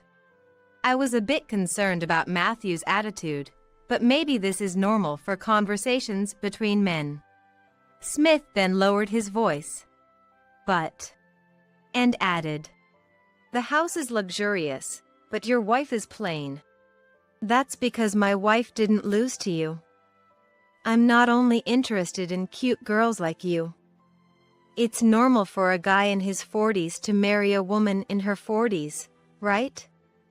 A cute wife in her 20s is something out of a manga. I couldn't believe my ears. Both of them laughed as if they meant no harm. That's right. This high-rise has everything, even a gym and a fancy bar, not like the cheap bars you guys go to. I'll treat you to some drinks. With that, Matthew and Smith headed to the mansion's bar. In front of his colleague, Matthew had become overly confident. Just for today. Only for now. But from that day on, Matthew started to act more arrogantly. Ah, you went to that cheap supermarket again, didn't you? We're supposed to be upscale, you know. It's embarrassing, so stop it. Matthew frowned unhappily as he checked my purchases and receipts. What I hated the most was Matthew's evening drinks. He always sat by the window, drinking while looking down. The cars look like toys. And the people are so tiny. They don't realize they're being looked down upon, working down there. Matthew had completely changed. Buying discounted vegetables at the cheap supermarket and making stew together felt like a distant memory. I was beginning to harbor uneasy feelings toward Matthew. Then one day, when I came home, I saw a pair of high heels I didn't recognize in the entrance. I swallowed hard. Could it be that Matthew brought another woman home? Listening closely, I could hear laughter from a man and a woman coming from the living room. My palms were sweaty even though it wasn't hot. I tiptoed down the hallway like a thief. Peeking quietly into the living room, a woman with curly hair noticed me and raised her hand. Ah, Olivia. Welcome back. Eh? Sis? The tension I had been feeling instantly dissolved. The one drinking with Matthew was my sister, Amelia. The relief was short-lived as questions began to arise. I had told Mom about the marriage, but not about our new home. Amelia must have heard about the marriage from Mom, but I never expected her to just show up at our house. If you're married, you should have told me. I'm your sister, Olivia. Let me at least celebrate your marriage. Amelia, already drunk, leaned on Matthew's shoulder. It seems that Matthew had told Mom about our new home during the marriage introduction. I didn't want to tell. I had already warned Matthew that my family and I weren't on good terms. But when your future mother-in-law asks, "Where will you live?" it's natural to answer honestly. However, "Where will you live?" wasn't just small talk from Mom. She probably just wanted something to look down on me for. They must have laughed behind my back, thinking the high-rise apartment story was a huge lie. No, I was surprised. To think you actually live in a high-rise. It's so grand. It feels spacious and luxurious, completely different from our old family apartment. Well, yeah. This is high-rise quality for you. Wow, I'm jealous. Olivia, you're amazing. Even as she spoke, Amelia kept touching Matthew's arms and thighs. Matthew's smile grew wider with the blatant body contact. Olivia, you've come a long way from being a fast food wife. Matthew, making a face like a monkey, suddenly tilted his head. Eh? Matthew, didn't you know? Olivia's ex-husband worked part-time at a fast food place. Olivia used to go there a lot. Meeting there, it's not like they were high schoolers, right? Working in fast food, it's like a high school job. He was living off you, huh? Really? Mom and I were so worried, we were against the marriage. But I liked him, I wanted to marry him. We registered our marriage without telling anyone and then went no contact. They laughed and chugged their beers. My ex-husband, Stephen, being used as a topic for their amusement, made my head throb. I wanted to stop the conversation right now, but my body wouldn't move. And then, 5 or 6 years into the marriage, that husband died of illness. Poor Olivia. It's because she didn't listen to our advice and married some weird guy that she got her comeuppance. At that moment, I swung my right hand high. I snapped back to reality at Amelia's scream. My palm was trembling above Amelia's head. Scary! Were you about to hit me just now? Amelia, who had been glaring, blinked slowly. Then, as if a switch had been flipped, she became weak and leaned limply towards Matthew. Amelia was scared. Amelia's whiny voice sent shivers down my spine.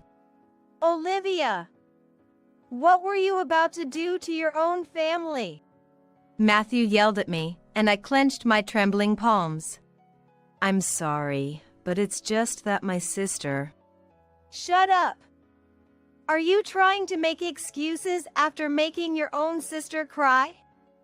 I thought you were a kind woman. I was mistaken. A sob escaped from Amelia, her mouth revealing white teeth. Her overly red, vulgar lips were definitely smiling. Matthew gently stroked her messy curls, oblivious to the fact that the woman in his arms was smiling.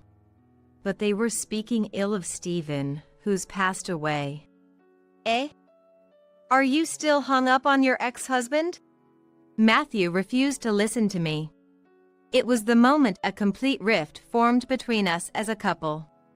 It's always like this. My family looks down on me and makes me the butt of their jokes. That's why I wanted to keep my distance. Amelia, who was always considered more attractive. While I was told, don't worry. You can have plastic surgery when you grow up. While Amelia enjoyed a lively student life with fashion and dating, I focused on my studies.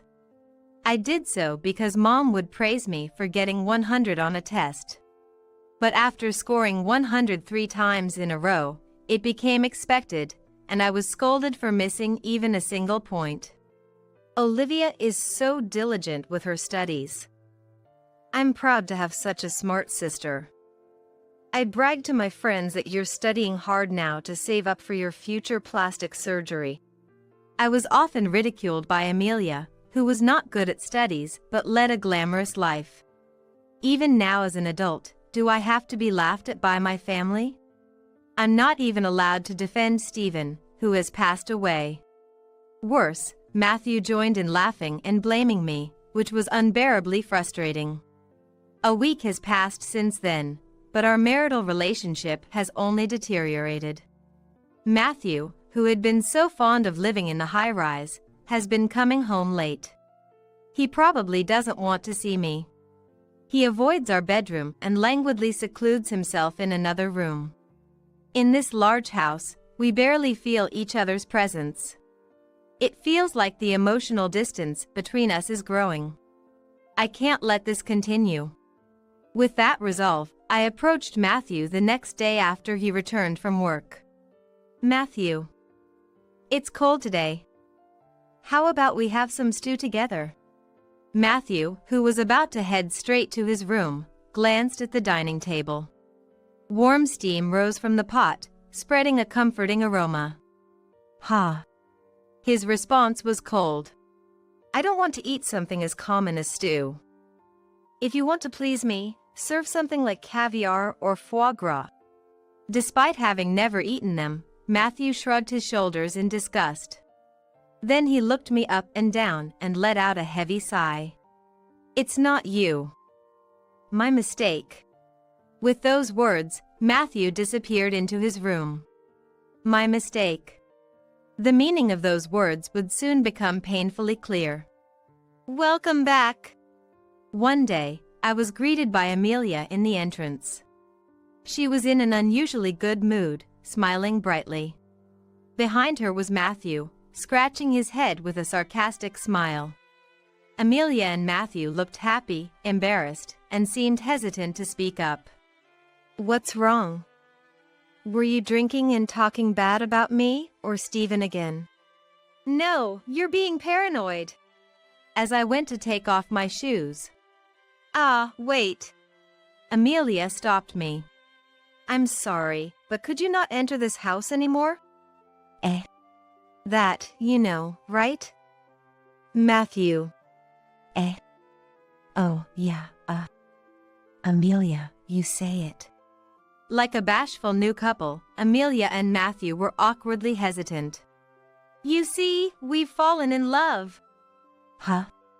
I responded flatly to Amelia's embarrassed admission. Amelia is not a high school student. She's a woman in her 40s with laugh lines. Somehow, I felt embarrassed. Olivia, you still like your previous husband, right? I was hurt. So it's only natural for me to change my heart to Amelia, right? Huh? I nodded, but couldn't comprehend.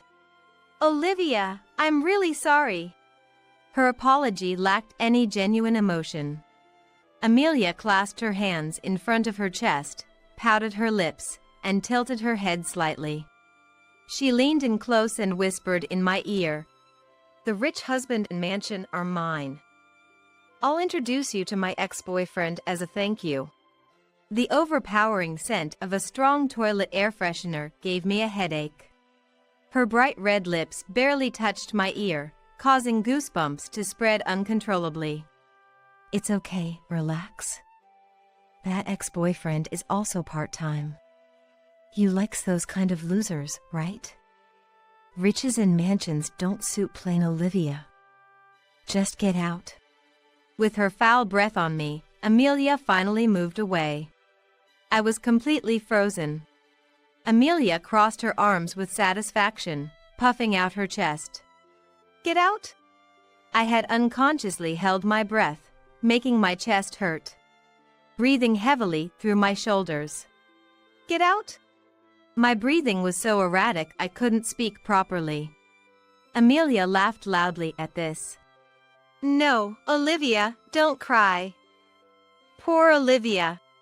Sorry, Olivia. But I've already decided to live my life with Amelia. As I was on the verge of hyperventilation, Matthew ruthlessly thrust the completed divorce papers at me. Receiving them made me even more distressed, and I crouched down, clutching my stomach. I could acutely feel Amelia and Matthew's stares. I couldn't hold it in any longer. Raising my face, which had been downcast, I let out the laughter I had been suppressing in a huge explosion. What have you been saying this whole time? Why do I have to leave? My sudden burst of laughter must have seemed abnormal. Amelia distorted her face and took a step back. But all the property is in my name? I said while wiping the tears from the corner of my eye. Amelia furrowed her brows in confusion, and Matthew gave a slight smile. Huh? Do you understand what being handed those divorce papers means? Matthew and Olivia are getting a divorce. You're the unwanted one here, so disappear. My rambling must have seemed like the talk of someone gone mad. Amelia's scent already filled the house. Looking down at her feet, I saw stockings discarded on the living room floor. I realized there was no place for me here anymore. Clinging to a house steeped in Amelia's scent seemed foolish.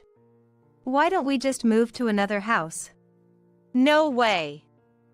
I've really taken to this high-rise apartment. Matthew coaxed Amelia with a relaxed smile. Whatever they were plotting, it was no longer my concern. Fine. I'll leave, do as you please. Amelia declared confidently with a smirk. Appreciate your understanding. So, Matthew and I will live in this high-rise apartment. Don't complain later, okay? Yes, be happy. Then I packed my belongings into a single Boston bag and left the room where I was supposed to enjoy a happy married life with Matthew. Days later, returning from the grocery store, I bumped into Amelia and Matthew at the mansion's entrance. You're still lurking around the mansion? Creepy. Just leave already. You don't have anywhere to go, so you're sleeping in the entrance? Wow, how pitiful. Having a homeless person at the entrance of a luxury high-rise is just unacceptable. They pitted me based on their own assumptions. I ignored them and headed for the elevator. What? Want to pick up your stuff? No way. The room will get polluted if Drab, poor Olivia enters. We'll send your stuff COD, just don't enter my house. Where should we send it? To some park or a back alley? Amelia and Matthew followed me like fish trailing behind, as I walked briskly. Matthew hastily stopped me just as I was about to press the elevator button. Hey, Olivia, that's the elevator for the upper floors, right? Are you out of your mind? Did Matthew dumping you shock you into senility? So leaving the demented old person was a good decision. I don't want to deal with caregiving. I pressed the elevator button without heeding them. Hey, stop messing around, homeless. It's disrespectful to the upper floor's elite. As I entered the elevator, Amelia and Matthew exchanged shocked looks and squeezed in just before the doors closed. Matthew was excited as if he was on an amusement park ride, experiencing the high-floor elevator for the first time. The elevator stopped at the top floor. Hey, this is not good. Homeless aren't supposed to be here. Stop it. We don't want to anger the real elite, right? I don't know you. Despite their attempts to hold me back, Amelia and Matthew curiously looked around. I continued to ignore them and opened the door to the room in front of me. How dare you enter someone's home? I glanced at them dismissively before entering the room. Matthew, panicking, grabbed the door just before it closed.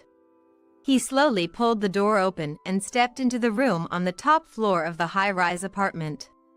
Hey, Olivia. What do we do? Shall we go in too? After hesitating at the entrance for a while, the two of them tiptoed down the hallway. Wow! Upon entering the living room, Matthew couldn't help but exclaim.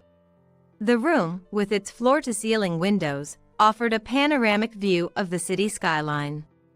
It was completely different from the one on the 5th floor. Why do you? Sitting comfortably on the sofa, I finally met Amelia and Matthew's gaze. Why? Because this is my house.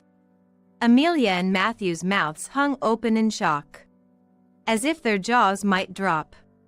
I was forced out of the house suddenly, so I had no choice but to move to this room on the top floor. Oh, right. You were going to send the remaining stuff COD, weren't you? Please send it to this room. The two of them looked like they were about to scream, but couldn't even open their mouths. Why? Because it's my house. How many more times do they want me to say this is my house? I said all the properties were mine, didn't I? The room you're living in and this room, they're all mine. Huh? Why? I didn't know you owned the top floor too. Wasn't the best place you had that room on the 5th floor? Did you trick me? Matthew, who had lived in my apartment until we got married, had asked if I owned any better properties, wanting to live in the best one. It's not that I tricked you. The person living on this top floor just moved out recently. No way. The top floor? Me on the 5th and Olivia on the top? That's a lie. Don't mess with me. You of all people. Matthew scratched his head in frustration, his mouth twisting. Amelia, are we okay with this misunderstanding? Are we okay with being below Olivia? Let's move to a higher-rise apartment. Yeah, let's move, Matthew. To a higher-rise apartment? The two of them held hands, their eyes sparkling with visions of a splendid future. Yeah. So, Amelia, do you have an apartment higher than this? Huh? No, of course not. Too bad. Then we'll just have to buy or rent one. I'll leave it to you, Amelia. Huh? Eh? What? The previous sparkle vanished as the two of them stood frozen, puzzled. Hey, I've been a bit confused. What do you mean Olivia owns the house? This is really Olivia's place? Amelia asked with a forced smile. Yeah, sort of. Olivia of all people, so presumptuous. You studied hard to save money for plastic surgery, but in the end, you didn't spend it on surgery but bought a high-rise apartment instead? No, that's not it. I get it. It's a loan, right? With a loan, you can afford anything expensive. Don't scare me like that. Amelia convinced herself, nodding with her arms crossed. But you can't compete with Matthew, can you? He owns several rooms on the 2nd and 3rd floors of this high-rise, not to mention other lands and apartments. Olivia, you're in a different league. Matthew, looking uncomfortable, avoided eye contact and remained silent. But that's mine too. Because this entire high-rise building is owned by me. Huh? But Matthew said it was his. Amelia's desperate gaze turned to Matthew, who was visibly pale and distressed. Matthew, you're lying, right? Well, it's not exactly mine. It's ours as a couple. I clarified for Matthew, who was fumbling for words. It seems Matthew boasted to you about properties and lands under my name as if they were his own. Pathetic man. Lies, lies. The one who lied was Matthew. Amelia collapsed on the spot, overwhelmed by shock. Olivia of all people, this can't be true. Matthew, with an awkward smile, sorry, apologized. His straightforward apology hardly registered with the dazed Amelia. Unable to bear the heavy atmosphere any longer, Matthew broke into a forced laugh. Sorry. I own nothing. But my feelings for Amelia are real. I'll always be there to support Amelia. Matthew. Amelia's cheeks flushed slightly. Money or love? Surely that couldn't be what mattered. So, how much does Amelia own? Huh? Own what? Like lands or apartments. What? I don't own anything like that. Why? Amelia and Matthew furrowed and raised their eyebrows, displaying a pitiful confusion. Amelia is more loved by the parents than Olivia, so it's natural she'd be favored, right? What about the apartment you inherited from Dad? Inheritance? What are you talking about? Did you somehow lose all the apartments you inherited? What are you even talking about? Amelia yelled, and finally, the two fell silent. They made funny faces at each other, opening their eyes wide, twisting their mouths, and baring their teeth as if in a staring contest. Ha ha ha. I lost this staring contest. Matthew, seems like you misunderstood. The reason I own so many apartments and lands is indeed due to inheritance. You can't buy 1 or 2 high-rise buildings just by studying hard. But it's not from Dad's inheritance. Amelia and Matthew swallowed hard. It's inherited from Stephen. Amelia looked puzzled for a moment, but then burst out laughing. Stephen, the part-time fast food worker? That's right. But he wasn't a part-timer. I had explained to my family when I decided to marry Stephen. It's true we met at a fast food restaurant, but Stephen was not a part-timer there. He owned the land on which the fast food restaurant stood. It was a mystery how they ever interpreted it as him being a part-timer. No matter how much I corrected them. Yeah, part-timer in your prime years. They laughed. Stephen was a rich landowner with wealth passed down through generations. I simplified it for Amelia, whose eyes nearly popped out. He was rich enough to live off his wealth without ever working at a fast food joint. The real Stephen worked earnestly, and I didn't quit my job after marrying him either. We didn't live in leisure, but that's why the wealth continued to be preserved.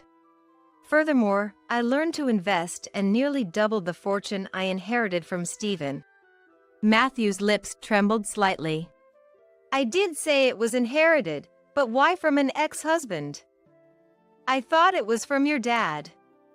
Inheritance usually comes from parents, right? So, I thought Amelia had a vast fortune. If both were wealthy, choosing the better-looking Amelia over plain Olivia seemed natural. You tricked me, didn't you? Matthew lamented weakly. Of course, I had mentioned inheriting from my late husband. Why do those who make assumptions jump to conclusions so hastily? I didn't know that. I wasn't told. I never bragged about being wealthy, but I insisted Stephen wasn't a part-timer. It was only Amelia's ears and brain that had shut down. Olivia of all people, wealthy? Olivia of all people, owning a high-rise? Unacceptable. Some people won't get it unless you spell it out for them. Sorry for being someone like me who owns real estate worth $190 million. Below Amelia, yet living leisurely above her. Amelia covered her head with both hands and slumped to the floor. Tears streaming down her face without words. I walked to the window and looked outside. Matthew, want to see the view too? A view you won't see for the rest of your life, so take a good look. Matthew came over to me. Then, unbelievably, he put his arm around my shoulder. Sorry. My bad. I got swayed because Amelia seemed to have a lot of money. Think about it. Do you really think I'd like an old woman like Amelia? Gross. Matthew shifted his gaze to the vast view outside the big window. People look like toys. No, more like trash. I placed my hand over Matthew's on my shoulder. Then he squeezed my hand and smiled gently. Olivia, I love you. Matthew, I don't love you. Eh? I shook off Matthew's hand roughly. A man who cheats and abandons his newlywed wife, like you, is truly trash. By the way, the divorce papers you unilaterally handed me that day have been submitted. Enjoyed the top floor view? It's time for trash to go back where it belongs. With that said, Matthew froze, maintaining the most handsome, determined face he'd ever shown. Then, Amelia and Matthew continued to live on the 5th floor of the high-rise apartment for a while. Given how much Matthew ridiculed Amelia, they obviously weren't living together harmoniously. It was simply that neither of them wanted to give up living there. One day, they were clearly lying in wait at the apartment's entrance. As soon as they saw me, they tripped over themselves rushing over. Olivia! Finally found you! Hey, what's this about? I didn't need to look at the paper they showed to know what it was. It's the rent bill. You can read, can't you? So, why? You're trying to take money from me? Of course. Why would you think you can live here for free? I replied calmly, and Amelia sidled up. You're so cold. We're family, right? You can kick out this trash man, but as family, I have the right to live here for free, right? No. Have you forgotten what you did? Stealing your sister's husband and destroying another family. What family are you talking about? I don't have a family. Amelia weakly muttered. Olivia. I was jealous of Olivia looking so happy. Honestly, I'm in a lot of trouble. Amelia started crying, haltingly explaining her difficult situation. My ex-boyfriend was part-time but spent quite well. When I asked, he said he managed his credit cards well. You know, if you use revolving credit, you only need to pay $100 next month for a $1,000 expenditure the previous month. Sounds great, right? But Amelia sniffled in frustration. Before I knew it, I was buying things for my ex-boyfriend, and by the time the credit limit was maxed out, he had dumped me.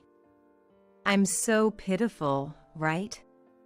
I have no money, so let me stay in this high-rise apartment. That was the ex-boyfriend she had intended to introduce to me. So, you got dumped. But it's okay. You have Matthew. Maybe your ex and Matthew are similar. Both equally trash. I heard Matthew was into investing, but he never shared details, only asked about mine. No wonder he couldn't. Investing in horse races and spending most of his salary on it. Not all wealthy people flaunt their money. Stephen and I were very modest and didn't waste money needlessly. I thought Matthew was the same before marriage. When our relationship soured, finding a pocket full of betting tickets almost made me faint. Live happily with Matthew you took from me. Oh, and don't forget to pay the rent by tomorrow. That's impossible. If you can't pay, please leave. Despite my reasonable response, Amelia cried out loud. But we're family. And Matthew clung to my feet. I love you, Olivia. Proclaiming his love. This high-rise apartment felt more like a childcare center. It wasn't my job to discipline these selfish children.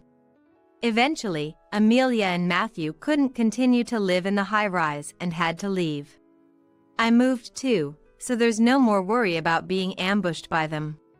Though the top floor of the high-rise was nice, it never felt quite like me. Today's view is great. I leaned out from my second-floor balcony. In front of me stretched the endless sea. My life in the city felt like being swallowed by a sea of dark buildings. Away from the city, I changed both my residence and job, starting anew. Neighbors share vegetables and seafood. I have congenial colleagues at work. Life doesn't necessarily need parents, siblings, or a spouse. It's enough to spend time with people you like. Even without a family, I'm perfectly happy alone. Come to think of it, Stephen also loved the sea. I'm happily single. Yet, in my heart, Stephen's smiling face is always with me. I'm alone but not lonely.